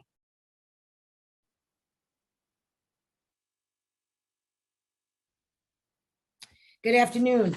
I want to commend my chairman, Councilmember Holden, and also Ayala. I can't thank you enough for putting this together. I want to start by saying how terribly disappointed I am in the Department of Veterans Services. Stats that were not able to be given to us today is a disgrace. We asked for numbers that you should know right off the top of your head, and the fact that you can't is appalling to me. To chime in, let me take a sidebar. We're talking about 279 people. We're not talking about 2,079,000 people. That how can you lose, how come you don't have numbers for this? How is it possible that our veterans are being fed dog food, absolute dog food, at the one main homeless shelter that you have that member Holden went and visited on Saturday, which I can't wait to go to. This is an outrage to me, absolute outrage. What is the budget for the Department of Veterans Services? How much money is allotted to this department? Does anybody have an answer for that? Hi, Chair. Yes, as Assistant Commissioner of Department of Veteran Services, our total budget is $6 million. Ha! $6 million. $6 million what? You didn't finish? Give me the rest of it. $6 million, a little bit over $6 million. Oh, a little over $6 million. And, okay. $4 million of that is $6 million. dedicated to our personnel. That $6 million is taking care of how many people? 279? 400? What's the number? Because I'm looking at papers here that quote 2013, 2015. What's happening now in 2021, 2020? Where is this money? Where is this money going? How much of this money goes to payroll? How much of this money goes to payroll to pay your salaries? How much does our veterans actually see out of this money? And there's got to be a hell of a lot more, as Diana had said, than 200 or 300 people that are homeless, veterans that are homeless, veterans that are facing mental illness, drug addiction, alcoholism. How are these people being treated? How are my Vietnam veterans being treated? Very poorly at best. This is a disgrace, an absolute disgrace. I'm very disappointed in today's meeting, and I can't, the Veterans Committee, Chairman Holden and myself, feel very strongly about this. I'm going to speak for you, Bob. I'm sorry. But we've got to get to the bottom of this because this is wasteful spending. And I'm going to call on an audit. I want this department audited because this is ridiculous. This is absolutely, we've been on now. It is 10 minutes of 3. And I've listened to departments bounce back and forth and hand it over to this one, who handed it over to that one, who handed it over to this one. No, I'm a bottom line type of person. I want bottom lines. And you know what? You people can't supply us with bottom lines. You knew this meeting was happening today. Why weren't you better prepared? Councilwoman, what I just want to iterate that our budget is dedicated to the 250,000 plus veterans in New York City. Okay. The DHS has oversight of our shelter systems, and we work in collaboration with them to deliver services to those 276 that you're referencing. But we are happy to work with you and the rest of council to address any of those concerns that you've brought up to us today, and we will be getting you back the data that was requested today. How do you explain the food that Councilmember Holden held up? How do you explain that? How do you explain that our vet and you say 250,000? So out of 250,000, answer me this: why are there only 279 of them in shelters? Okay, that's like 1%. Come on, you could do better than that. This is absurd. This is absurd. Well, Councilmember Ariola, do you have what to say? Councilwoman, I would like to add that the Department of Veteran Services since July 2020 has partnered with the Governor's Office and HelloFresh to donate 2,000 fresh meal kits per week to veterans and active service members. And since July 2020, we are proud to share that we've delivered over 200,000 meals utilizing the HelloFresh partnership. That's thanks to the Black Vets for Social Justice and Wendy McClinton and her team as well. So we are familiar with the food assistance requests and the needs of our community, and we deliver on those needs when they're brought to our attention. Well, I know a lot of very unhappy veterans. Something else I'd like to ask you about. What does it mean to have Purple Heart status? What are the advantages? And what is the Purple Heart status? How many programs does that, give to our veterans? How many are there? How many Purple Heart recipients are there in the state and the city of New York? What leverage does that have for the veterans that qualify? I'm interested to know. Councilwoman, Purple Heart status is reflective of those who are awarded a Purple Heart. I know what don't. I know what you mean, what a Purple Heart means. I'm asking you, what does the Purple Heart status mean for every veteran that has received the Purple Heart? What is the Purple Heart status? How do they benefit by it? Do they qualify for additional services because they're going to fall underneath the Purple Heart status? What is it?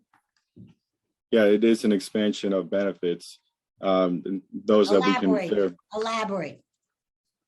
Well, I can get back to you on the very specific details, but it's broad, and I'm not sure what you're comparing it to as well. Are you comparing it to a veteran who does not have a Purple Heart? Is that what you're? No, I'm just curious. We're going to have it passed. It's up there in Albany, and we're going to have the governor sign off on it. I just would like to know, what Purple Heart status means, and who's going to be, how many recipients are there, and what does that qualify them for? That's all. Simple question. Understood. Obviously, we value the sacrifice of our Purple Heart recipients, and we're going to review that resolution, and we're going to review the resolution, and we can provide more of those details and data that you're requesting today. Terrific. Okay, thank you very much. You're welcome. Thank you for the questions, Councilwoman. Thank you, Councilmember Palladino. Now going to call on Councilmember Brewer, followed by Councilmember Ariola. Over to Councilmember Brewer. Time starts now. Thank you very much. I have two questions. One is, this is something that goes back to Lori Sutton when she was head of the agency. Why is it not possible to find out from the Marines? My husband is a vet from Vietnam, so I'm very familiar with how they operate. The Marines, Air Force, et cetera, who is being discharged to the city of New York so that people don't end up in the shelter system. And we've never been able to do that. So I want to know if you are thinking along those lines, sort of preventive. Number two, I want to understand Mitchell Lamas. I passed a bill years ago that gives veterans preference for Mitchell Lama housing. So I don't know if anybody's taking advantage of that. And number three, at 330 West 95th Street, you have 135 veterans permanently housed. That's thanks to me, I have to be honest with you. And I wanted to know if there are other efforts that you're making, because people, I'll be honest with you, want to have veterans in their community. So if you say we have a building, we have funding, we want, we've got hotels all over the place. What are we doing to purchase these hotels for our veterans? So those are my three questions, so we can replicate 330 West 95th Street. Thank you, Councilwoman, for those questions. And I'll start by addressing your first question regarding preventative care. We are working with the DoD and the federal government to get access to lists of those transitioning veterans that are coming and returning to New York City as their home of residence. That list is known as the RONA list. We are utilizing that list and kind of partnering it with kind of our previous efforts and our Mission Vet Check initiative. Our Mission Vet Check was a partnership with the Mayor's Office for Community Mental Health to make phone supportive calls to veterans to have a conversation with them, but to also educate them on the benefits and resources that they're eligible for here in New York City. So with that effort, we called over 35,000 households. We want to continue that approach to performing outreach to continue to educate these veterans of their benefits that they're eligible for. So as far as preventative, that's one measure. We also have an aftercare prevention team. I'm turning it over to Director of Housing and Support Services to talk more about that aftercare model and that critical time intervention. Absolutely. Thank you, Jason. So we do have an aftercare and support model that follows veterans 2 years after they moved out. So we start within a week of them moving out, we check in with them. They've worked with the veteran peer coordinator throughout the process to get housed. And so it's really important that we provide that critical time intervention once they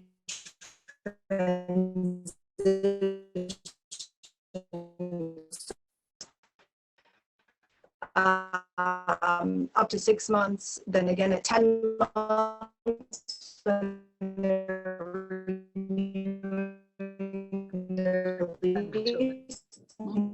Hey, Dana, I think You're breaking up, Dana.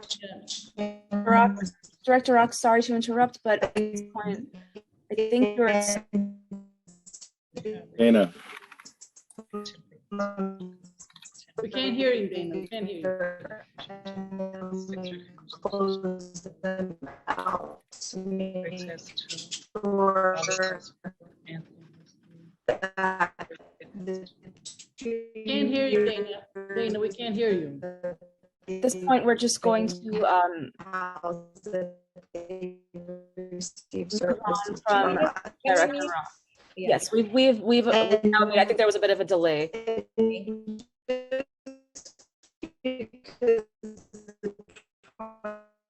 We can't hear you, Dana, so somebody else should take over. So I could talk a little bit about the last piece where you had mentioned, Councilmember Brewer, about the 95th Street. Yes, it is a master leasing, and thank you very much. We worked along to get that with your assistance into permanent housing where it is all geared towards veteran. Something that the administration is looking forward is how we could continue, as you said, into that. And I want to say that because of this program, we have others. In total, we have 395 permanent housing that fall under specific veterans in 11 different contracts. All of them are within HRA, but we continue to build on that partnership to try to bring additional buildings that we could convert into master leasing. Okay.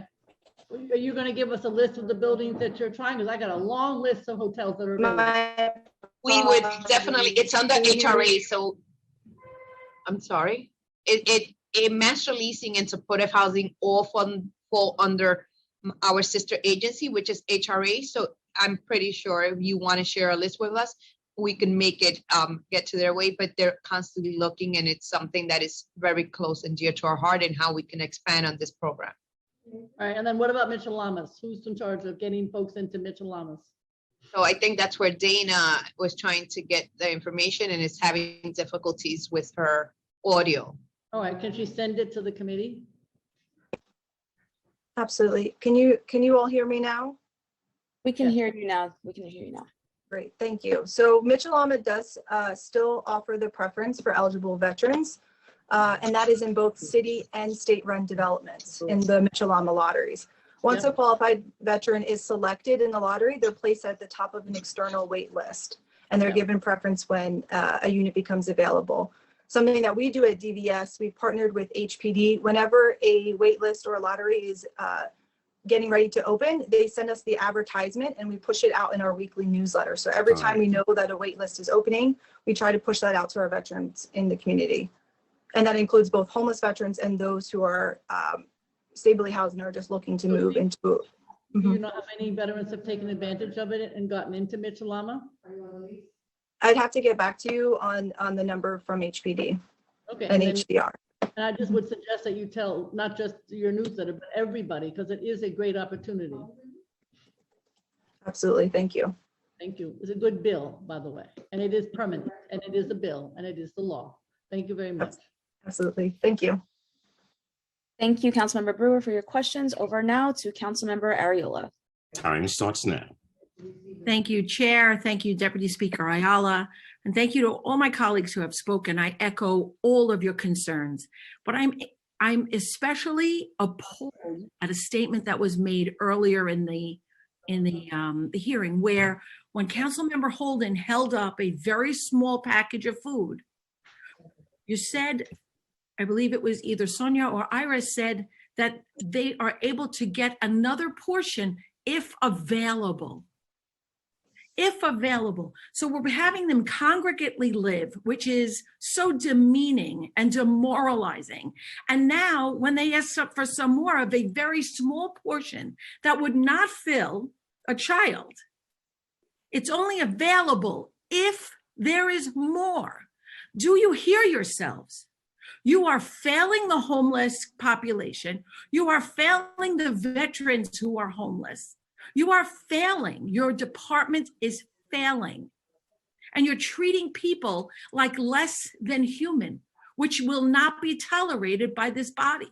And I think that became very evident during this hearing. We need to legislate, my colleagues, we need to legislate so that we can make sure that DHS is doing the right thing by our veterans who fought for our freedoms. And I can go into all the different cliches regarding veterans, but the fact of the matter is that they're being so poorly treated, and they'd rather be on the street than be in one of the veterans' homes. What does that tell you? So no, I don't have a question, because I know you couldn't answer any question that's been posed yet. So my question is to my colleagues, and I ask you, please, let's really dive into this and let's find out why, because each and every one of us go to veterans groups and tell them how much we care about them. Now it's time to show them. And I thank you for the time. Thank you so much, Councilmember Ariola. I am now going to make one final call for any additional council members who have further questions. If you can please use the Zoom raise hand function. Otherwise, I will turn it now back over to Chair Holden before moving on to public testimony. Thank you, Committee Counsel. And again, I want to thank the administration for their testimony. We have a lot of work to do for our veterans, and certainly I urge all my colleagues to visit the Borden Avenue shelter to see for themselves as to what I'm talking about in the way of housing. Those modules should come back. I think the whole board and shelter should be made up of modules. Our veterans deserve that, and fresh food should be cooked there. That's the least we can do, folks, at DHS. That's the least we can do for them, and certainly find them supportive housing and permanent housing. But while they're at Borden, we should treat them the way they deserve to be treated. And when I went there, they weren't. And there were a lot of complaints about the cleanliness of the bathrooms and other things, but we have a debt to pay to our veterans, and that veterans shelter at Borden is not doing the job. So I asked that DHS put 100% modules in there and cook fresh food there. And I as chair of the Veterans Committee, I will work toward that and do it as quickly as possible. And I'll certainly get Mayor Adams there to tour that, because I know he feels the same way I do. So again, I want to thank the administration, and I'll turn it over to our moderator to call on members of the public to testify. I want to thank my colleagues also. Thank you. Thank you, Chair Holden, and thank you to members of the administration. I also want to turn it over to Deputy Speaker Ayala before we move on to public testimony, if you'd like to offer any remarks before we excuse the administration.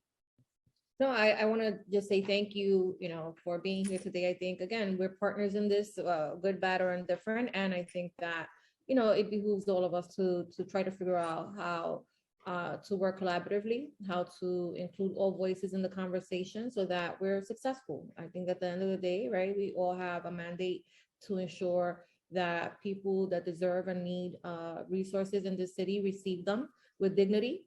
I agree in terms of the meal allotment. I understand that there's a specific mandate, but I think that mandate, right, is not sufficient to meet the nutritional needs of grown men.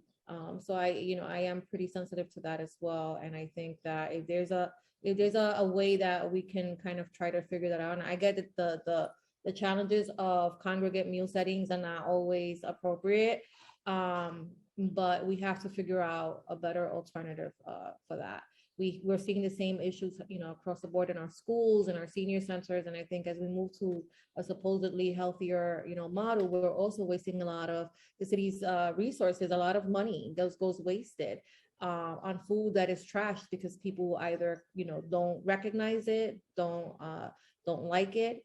And so I think it's actually more cost efficient to draft a plan that includes the recommendations of the people that are actually eating the food. So thank you for being here today, and thank you, Councilmember Holden. And hopefully we can move along collectively. Thank you.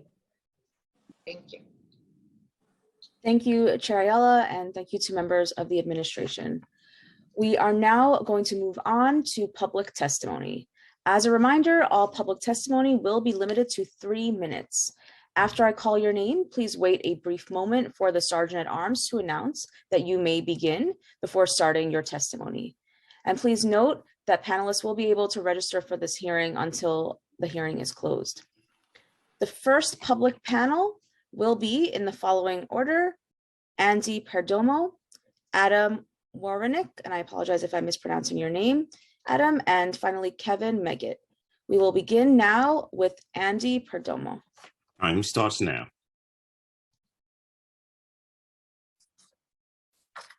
Good afternoon. My name is Andy Perdomo, and I am the Director of Specialized Housing and Veteran Initiative with Volunteers of America, Greater New York. We are the local affiliate of the national organization Volunteers of America, Inc. I would like to thank Chair Holden and Chair Ayala, as well as the other members of this committee, for the opportunity to submit the following testimony. VOAGNY is an anti-poverty organization that aims to end homelessness in Greater New York by 2050 through housing, health, and wealth building services. We are one of the region's largest human services providers, impacting more than 11,000 adults and children annually through 65 programs in New York City, Northern New Jersey, and Westchester. We are also active not-for-profit developer of supportive housing and affordable housing with a robust portfolio of award-winning permanent supportive housing and senior housing properties, with more in the pipeline. First, We at VOAGNY would like to thank Chairs Holden and Ayala and members of this committee for holding this hearing. Volunteers of America has a long history of serving our city's veterans through a variety of programs and residents, with many cumulative years of experience with this population among our staff. We operate a number of permanent supportive housing residents for veterans and provide a number of services at these locations and elsewhere. We are also one of the providers of supportive services for veterans and family in the city, connecting veterans with services in the areas of rapid rehousing and homeless prevention, housing placements, and aftercare. We also participate in the New York City Continuum of Care Bed Task Force. The citywide effort to functionally end veteran homelessness has led to great progress towards this goal. To use our own programs as an example, at a number of our residents, where there are beds or units set aside for veterans, referral for that population has slowed down tremendously. In some cases, this has led to the organizing of filling veterans units with general population clients. Dwindling referrals of veterans experiencing homelessness and needing housing placement is a sign of great progress of this issue. However, this does not mean that we, as providers and advocates, can claim mission accomplished. The veteran population remains housing insecure, often facing extremely high level of rent burden, and one emergency away from falling into rental arrears and experiencing homelessness again. Individuals and families do not always qualify for traditional rental assistance programs, particularly when there is no underlying social service need. We as advocates and as city need to look beyond the success of ending functional veteran homelessness and keep in mind the precarious nature of housing for this population. Time expired. There's still need for flexible and creative rental assistance solution like the one offered. I'm muted. You can keep going. Okay. There is still need for flexible and creative rental assistance solution like the one offered through the SSVF known as the shallow subsidy. A subsidy created for veterans who are not eligible for traditional rental assistance, but however, are still experience rental burden, as well as for financial assistance and employment opportunities to address the root issue of low income in a high cost city. Finally, we need to be developing and preserving more affordable housing overall. Thank you for your consideration. Thank you, Andy, for your testimony. I am now going to call on Adam Warenick for testimony. Time starts now. Good afternoon. Thank you, everyone. Since 1978, Services for the Underserved has provided services for people in and around New York City whose lives have been unsettled by circumstances beyond their control. Our mission is to drive scalable solutions to transform the lives of people with disabilities, people in poverty, and people facing homelessness, solutions that contribute to righting societal imbalances.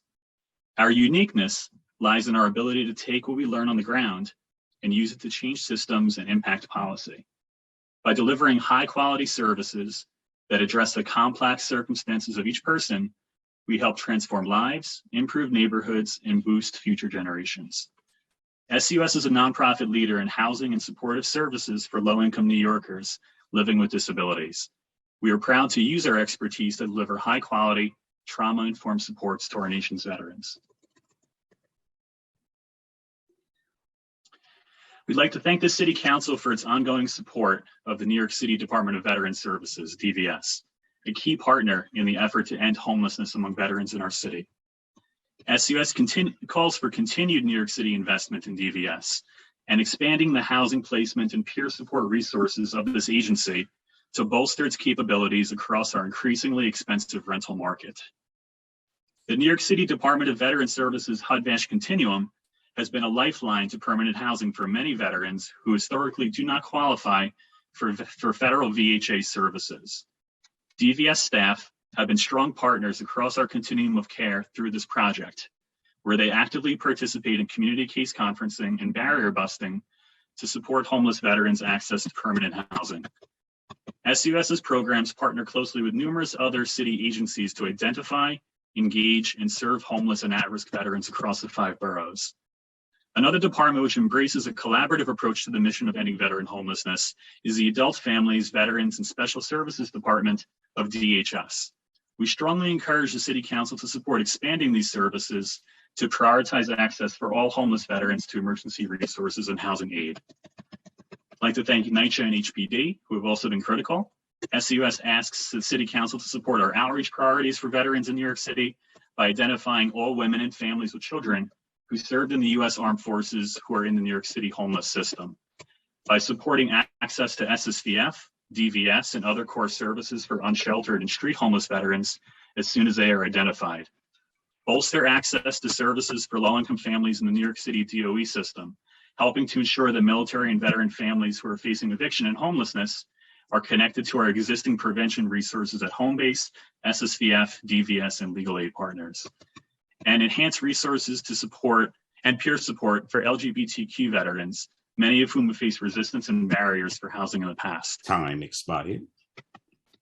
The city should continue to support home-based prevention aid, a policy that not only works, but makes good fiscal sense. We need to support continued veterans aftercare support, and we ask the City Council to recognize the importance of meaningful employment as a core component to veterans recovery and support veterans' access to career opportunities within the city. Lastly, the continued shortages of safe, affordable, permanent housing remain a barrier to reducing and effectively ending veteran homelessness in our city. Veterans' preference and financial incentives for landlords to house homeless veterans is needed in all New York City low-income and market-rate housing units. We ask the City Council to continue to support policies that prioritize homeless veterans for all housing in the city, and to consider further support for set-aside units for homeless veterans in our system. SCUS remains a strong partner in the citywide efforts to end homelessness among veterans. We're confident that with the continued support of our key government partners, the commitment of our City Council, and the leadership of the Adams administration, that New York City will continue to deliver excellent supports to veterans in need, and collectively will ensure that any veteran experiencing homelessness will be able to find and keep a home that meets their needs, preferences, and long-term housing stability goals. Thank you. Thank you, Adam, for your testimony. We will now move to Kevin Meggitt for testimony. Time starts now. Thank you very much for having me. I'm testifying. Kevin, we're having some difficulty hearing you. You sound very far away. Can you hear me now? Yes, much better. Okay. Thank you so much. I'm testifying on behalf of myself. I'm a war veteran of the Persian Gulf, Desert Storm, Desert Shield, and Desert Storm. It's been very refreshing listening to City Council trying to combat the homeless crisis. However, the homeless crisis, the issue is, in order to attack homelessness, you got to get to the root of the problem. And the root of the problem, genuinely is that of gentrification. And so veterans are being gentrified out of a picture that they rightfully belong in. And until we could address gentrification as that being a problem, and on a federal level, there's no rent regulation federally, or at least it doesn't appear to be, because people are being displaced. We didn't have this problem 20, 30 years ago. So we got to ask, what has happened? And there's a lot of urban renewal, and we're looking at people of color being removed in that process. So that's on a federal level. On a state level and the city level, I really think these vouchers, and I'm not talking about HUD-VASH at this particular time, but the link vouchers and the other vouchers, they sort of need to be, is homelessness just a New York City problem, or is it part of a New York State problem as well? And the city and state can do a better job working with one another to make sure that a city voucher could be honored perhaps in a state. In so many cases, veterans are saying the voucher isn't enough. It's barely enough to cover the rent, but that's because you're in New York City. But if you took that same voucher to, say, Rochester or Buffalo, let the state also bear some of the blame as it comes to homelessness. It should be a shared responsibility.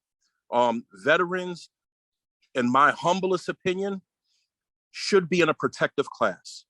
We've made the sacrifice. I signed a contract willing to pay up to my life for the liberties that everyone is now enjoying. And until you take corporate plutocracy out of homelessness, it's going to always thrive. You can't have capitalism, and capitalism eats poverty. And so we act like poverty doesn't exist, but what's happening, it's getting broader and wider, and no one's addressing the real issue. The other issue is Borden Avenue. We need to start looking at veterans services, helping veteran services. If I had a veteran service, that catered towards other vets, we wouldn't have a problem as it pertains to treatment or maltreatment, because veterans really know how to take care of other veterans. The problem is you have non-vets that don't know nothing about veterans or veteran services making decisions, and they're not bringing us to the table. And lastly, and I thank you for the leeway, there's no welcome sign in New York City that says, hey, welcome to New York. On 42nd Street, there should be a big billboard that says, welcome to New York, vet. If you need services, come here. So I would like to see City Council put more than just $2.1 million towards veteran issues. That's less than minimum wage for the amount of population we have. I yield. Thank you for having me. Thank you very much, Kevin, for your testimony, and to this entire panel for your testimony. I'll turn it over to Chair Holden if you have any remarks or questions for this panel. Thank you, Kevin, for that excellent testimony. And you're right, we should have certainly a welcome sign and a lot more service for our veterans. And we're going to work on that in this committee. And I know Deputy Speaker Ayala will also do that. And I want to thank this group. Again, Kevin and the rest of the panelists, please reach out to my office if you have some suggestions, specific suggestions how we address this. And Kevin, did you ever stay at or know people that have stayed at Borden? Yes, I did, and it's very problematic all the way around. What they don't also tell you is that there's a gang culture in Borden Avenue as well. I know veterans that have come home that are not allowed to have police contact, that has gotten into issues where a fight has scuffled or has happened, and the person left because if the cops are called, they violate their parole, they go back to jail. And matter of fact, I know a gentleman that just got housed 2 or 3 days ago under that situation. And he was actually street homeless. The numbers of homelessness is way higher than whatever there's no such thing as functional zero. That's an oxymoron. When you see street homeless people, 1 in every 4 people that you see in New York City that are street homeless have served this country. And shame on anyone that totes around functional zero. Thank you for that. All right, back to committee council. Thanks again to this panel. I'll now call on our next panel. Our next panel will be in the following order: Wendy McClinton, Deborah Berkman, and Coco Culhane. And we will begin now with Wendy McClinton. Time starts now. Good afternoon, everyone in your respective roles, and thank you for this opportunity to testify today. As you know, I lead a great organization in Brooklyn called Black Veterans for Social Justice. I'm also the chair of the New York City Veterans Advisory Board. As such, I can assure you that veterans are core members of our city's neighborhood and communities. They represent people who succeed and struggle like anyone else, but are categorized by toughness and a confidence to solve problems. They don't run away from a fight. I ask you to please consider how veterans can be a part of the city's fabric to channel their skills and suggestions into the structure of our city's new administration. As a veteran and a former homeless veteran, My biggest concern is that New York City does not have a commitment to include veterans as part of its fabric. It's not veteran friendly. There is verbal support when Memorial and Veterans Day come around or when we march in parades, but there isn't an appreciation that we kept this country safe from threats foreign and domestic. I won't deny that these are public relations concerns, but not only New York City, but New York State is a beacon for all people in the United States, and being more welcoming to veterans and their families sends a tone of acceptance and openness to residents and tourists alike. Affirmations to veterans would send a positive message and reach deeply into neighborhoods where they live to convey appreciation and a sense of inclusiveness, which would encourage active civic participation and connect veterans to resources, thereby reducing veteran homelessness. On March 25th, 2021, I was elected chairperson of the New York City Veterans Advisory Board. As chairperson of the Veterans Advisory Board, I clearly see issues that affect veterans and how the city deals with them. This starts with the need for more accountability and action from city agencies. While the Department of Veterans Services has grown annually from $3.8 million in fiscal year 2017 to $6.2 in fiscal year 2022, there is a need for better interagency collaboration and accountability from other city agencies DVS interacts with to ensure results. The VAB, the Veterans Advisory Board, listens to and hears reports on multiple veteran issues, including medical and mental health, business, aging, transportation, homelessness, social services, housing, and family support, especially during the time of transition from military to civilian status. Improving coordination would reduce veteran homelessness and strengthen their family and their structures. I respectfully recommend you consider either legislation or an executive order that calls for representatives of city agencies with direct policy experience to be a part of the Veterans Advisory Board. This includes the Office of Mental Health, which can help with housing and services, the Agency for Children's Services, Health and Hospitals Corporation, the Department of the Aging for our senior services, the Human Resource Administration, the Department of Social Services, Housing Preservation and Development, the Department of Homeless Services, and the Small Business Services. They can produce training, employment opportunities, and other things for our veterans. This doesn't have to be another bureaucracy, but rather programmatic accountability to answer questions and follow through with programmatic results. This connection here is a formal memorandum of understanding between the city and the federal government, connecting the VAB and connecting DVS with representatives from the United States Department of Veteran Affairs and the Veterans Administration. While there currently is a satisfactory connection with the VA's medical services, there is inadequate communication in areas of homelessness, housing, and other much needed services. In essence, it's a one-way street. As a result, there is weakened communication between two critical players that can address veterans' concerns, and even more so now with the proposed closing of several VA medical facilities in New York City and the suggested budget cuts to DVS. This reinforced board or representation would be the best way to structurally change veteran services in New York City. Agency representatives attached to the VAB in collaboration with DVS would ensure better accountability. This would create superior outreach, better marketing of VA services, and assist with the very many services needed by family members and veterans and their caregivers. This suggested small change in how we collaborate and communicate will result in better services given to our city's veterans, their families, and the community, and set New York City on a path of veteran wellness. Thank you for your attention to veteran issues during the developmental phase of your administration. Black Veterans for Social Justice, the New York City Veterans Advisory Board, stand ready to work with you to improve the quality and level of services for all New Yorkers, especially our veterans. Thank you. Thank you very much for your testimony, Wendy. I'll now call on Deborah Berkman for testimony. Time starts now.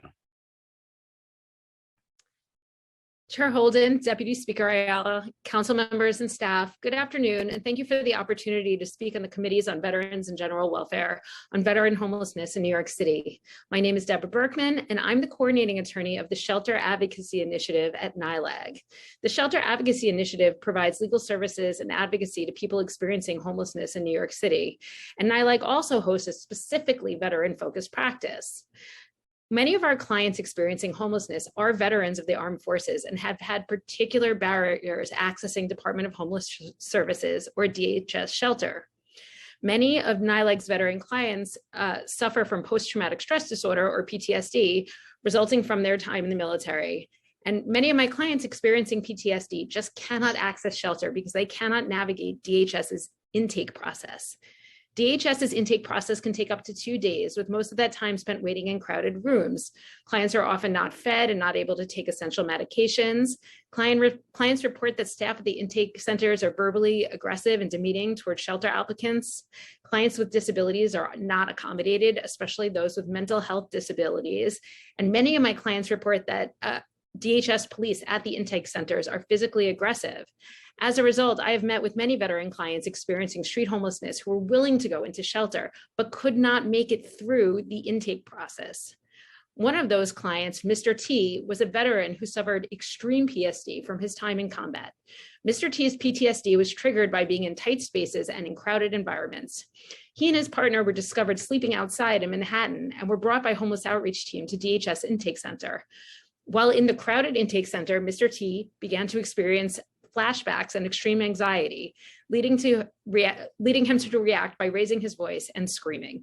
DHS staff would not allow the homeless outreach worker to de-escalate the situation. And in the subsequent escalation, a DHS police officer ended up punching Mr. T in the face, even though he had not shown any physical aggression. Mr. T then fled the intake center and him and his partner returned to the street. DHS must amend its intake process so that it is accessible to veterans with mental illness. And to that end, all intake staff should be trained in trauma-informed practices and de-escalation. Clients who self-identify as having disabilities should be awarded immediate provisional accommodation so they can get through the intake process. Additionally, as Chairs Ayala and Holden and others have pointed out, many of my veteran clients who identify as having PTSD are afraid to sleep in a room with multiple other people around them. And unfortunately, most of DHS single adult shelters consist of congregate shelters where there can be up to 100 people in a room. This is not an appropriate setting for our veterans or really for any person experiencing homelessness. DHS must expand its inventory of single and double rooms to meet the mental health needs of veterans with PTSD. Time expired. I will be submitting more fulsome comments in writing. Thank you. Thanks so much, Deborah, for your testimony and for submitting the rest of your testimony via written testimony. I will now turn to Coco Culhane for testimony. Time starts now. Hi, I'm Coco Culhane, the Executive Director of the Veteran Advocacy Project. Thank you for the opportunity to speak today. We focus on working with veterans who have post-traumatic stress, traumatic brain injury, and substance use issues.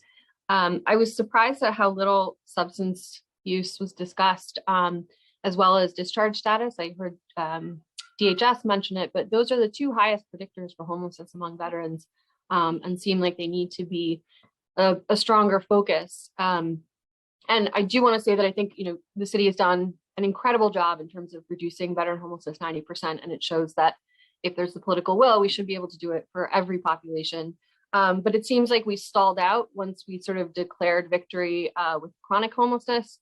And every year somebody comes and testifies about the 3 or 5 or 7 street homeless veterans that there are. And every year I say it's ludicrous. While that was being said, I reached out to our intake advocate and asked if he could tell me how many in the last month. Veterans are not, most veterans anyway, are not, sitting on street corners. They have survival skills. We have veterans sleeping in cars. We have veterans who do not appear, I think everyone has this sort of idea of identifying a homeless person. We have vets with their backpacks on the subway, and they're not identifying as homeless. So I just wish that everyone would stop sort of, we've maybe say it differently. We have encountered 5 street homeless veterans because there are just so many else out there. There's also, the Adams administration is doing all these clearings of encampments.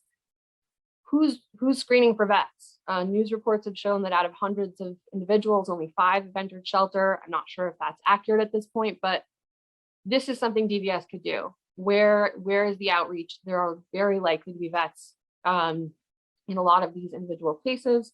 And then I also just want to echo what was said by Deborah Berkman about the entrance process in the shelter system, and that we seem to require vets to be sort of with PTS to be tortured before we can get them a voucher. And we're working on reasonable accommodations right now to prevent individuals from having to enter the shelter system and still be able to get various vouchers and subsidies. So I would hope that there could be a clearer system to accommodate those individuals and make sure that they don't have to be triggered in order to seek assistance. So many of our clients say they will not go anywhere near. Right now, we have one client who was actually sexually assaulted in a shelter and has been in her car for over a year, maybe 2 years. And I know we are working with TDS on that to hopefully get around the system, but it shouldn't be that way, right? It shouldn't be traumatizing to enter shelter. Time expired. Thank you. Thank you, Coco, for your testimony, and thank you to this entire panel. I'll turn it over to Chair Holden for any remarks or questions. Well, again, thanks for this expert panel. Wendy McClinton, the chair of the Veterans Advisory Board, magnificent job that she does, and so many other organizations that you volunteer, Wendy. We certainly appreciate you. I know you're at every press conference concerning veterans, and Chuck Schumer's press conference, where obviously we're addressing closing the veterans hospitals, which is totally ridiculous. But that from time to time that happens, and they do it, and we will have to beat it back again.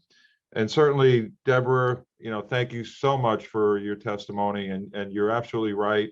Deborah Berkman does a magnificent job, in that area, obviously, and representing the homeless veterans. And certainly, Coco, we need to talk more because you have so many ideas, and obviously, you're seeing on the veterans, the ones that are falling through the cracks, and we need to know who they are and try to help them. And my committee will do that, and certainly I will. So let's keep in touch. But thank you all, very, very 3 powerful people, advocates for veterans, and thank you so much. Back to you, Committee Counsel. Thank you, Chair Holden. I'll now turn to our next panel, which will be comprised of Tawaki Komatsu. Time starts now.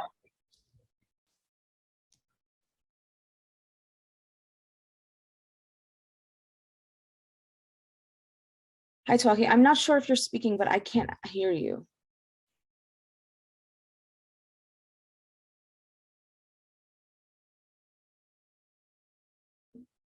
Tawaki, it seems like your audio is not working for some reason. I don't know if you have headphones, which you could use potentially. Oh, now we can hear you. Now we can hear you.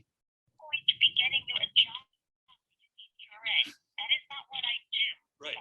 But I am part of the Fair Hearing Unit. I understand that. And in that vein, I will assist you in making sure that your stuff at the job center gets pushed through.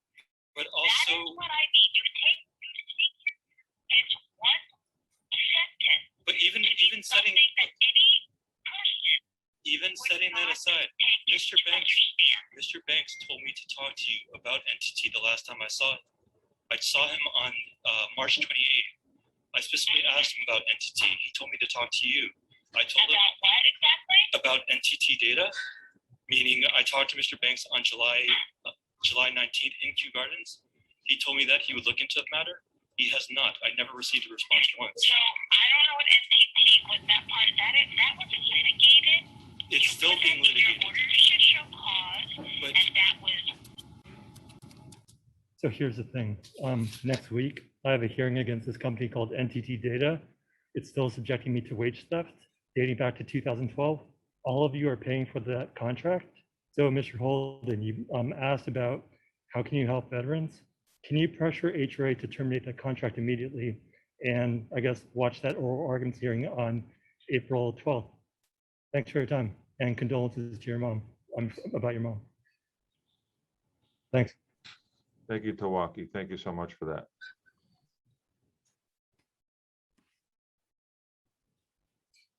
Thank you, Tawaki, and thank you to everyone who testified before this hearing today. At this point, if we have inadvertently missed anyone that would like to testify, you can please use the Zoom raise hand function now, and we will call you in the order in which your hand is raised.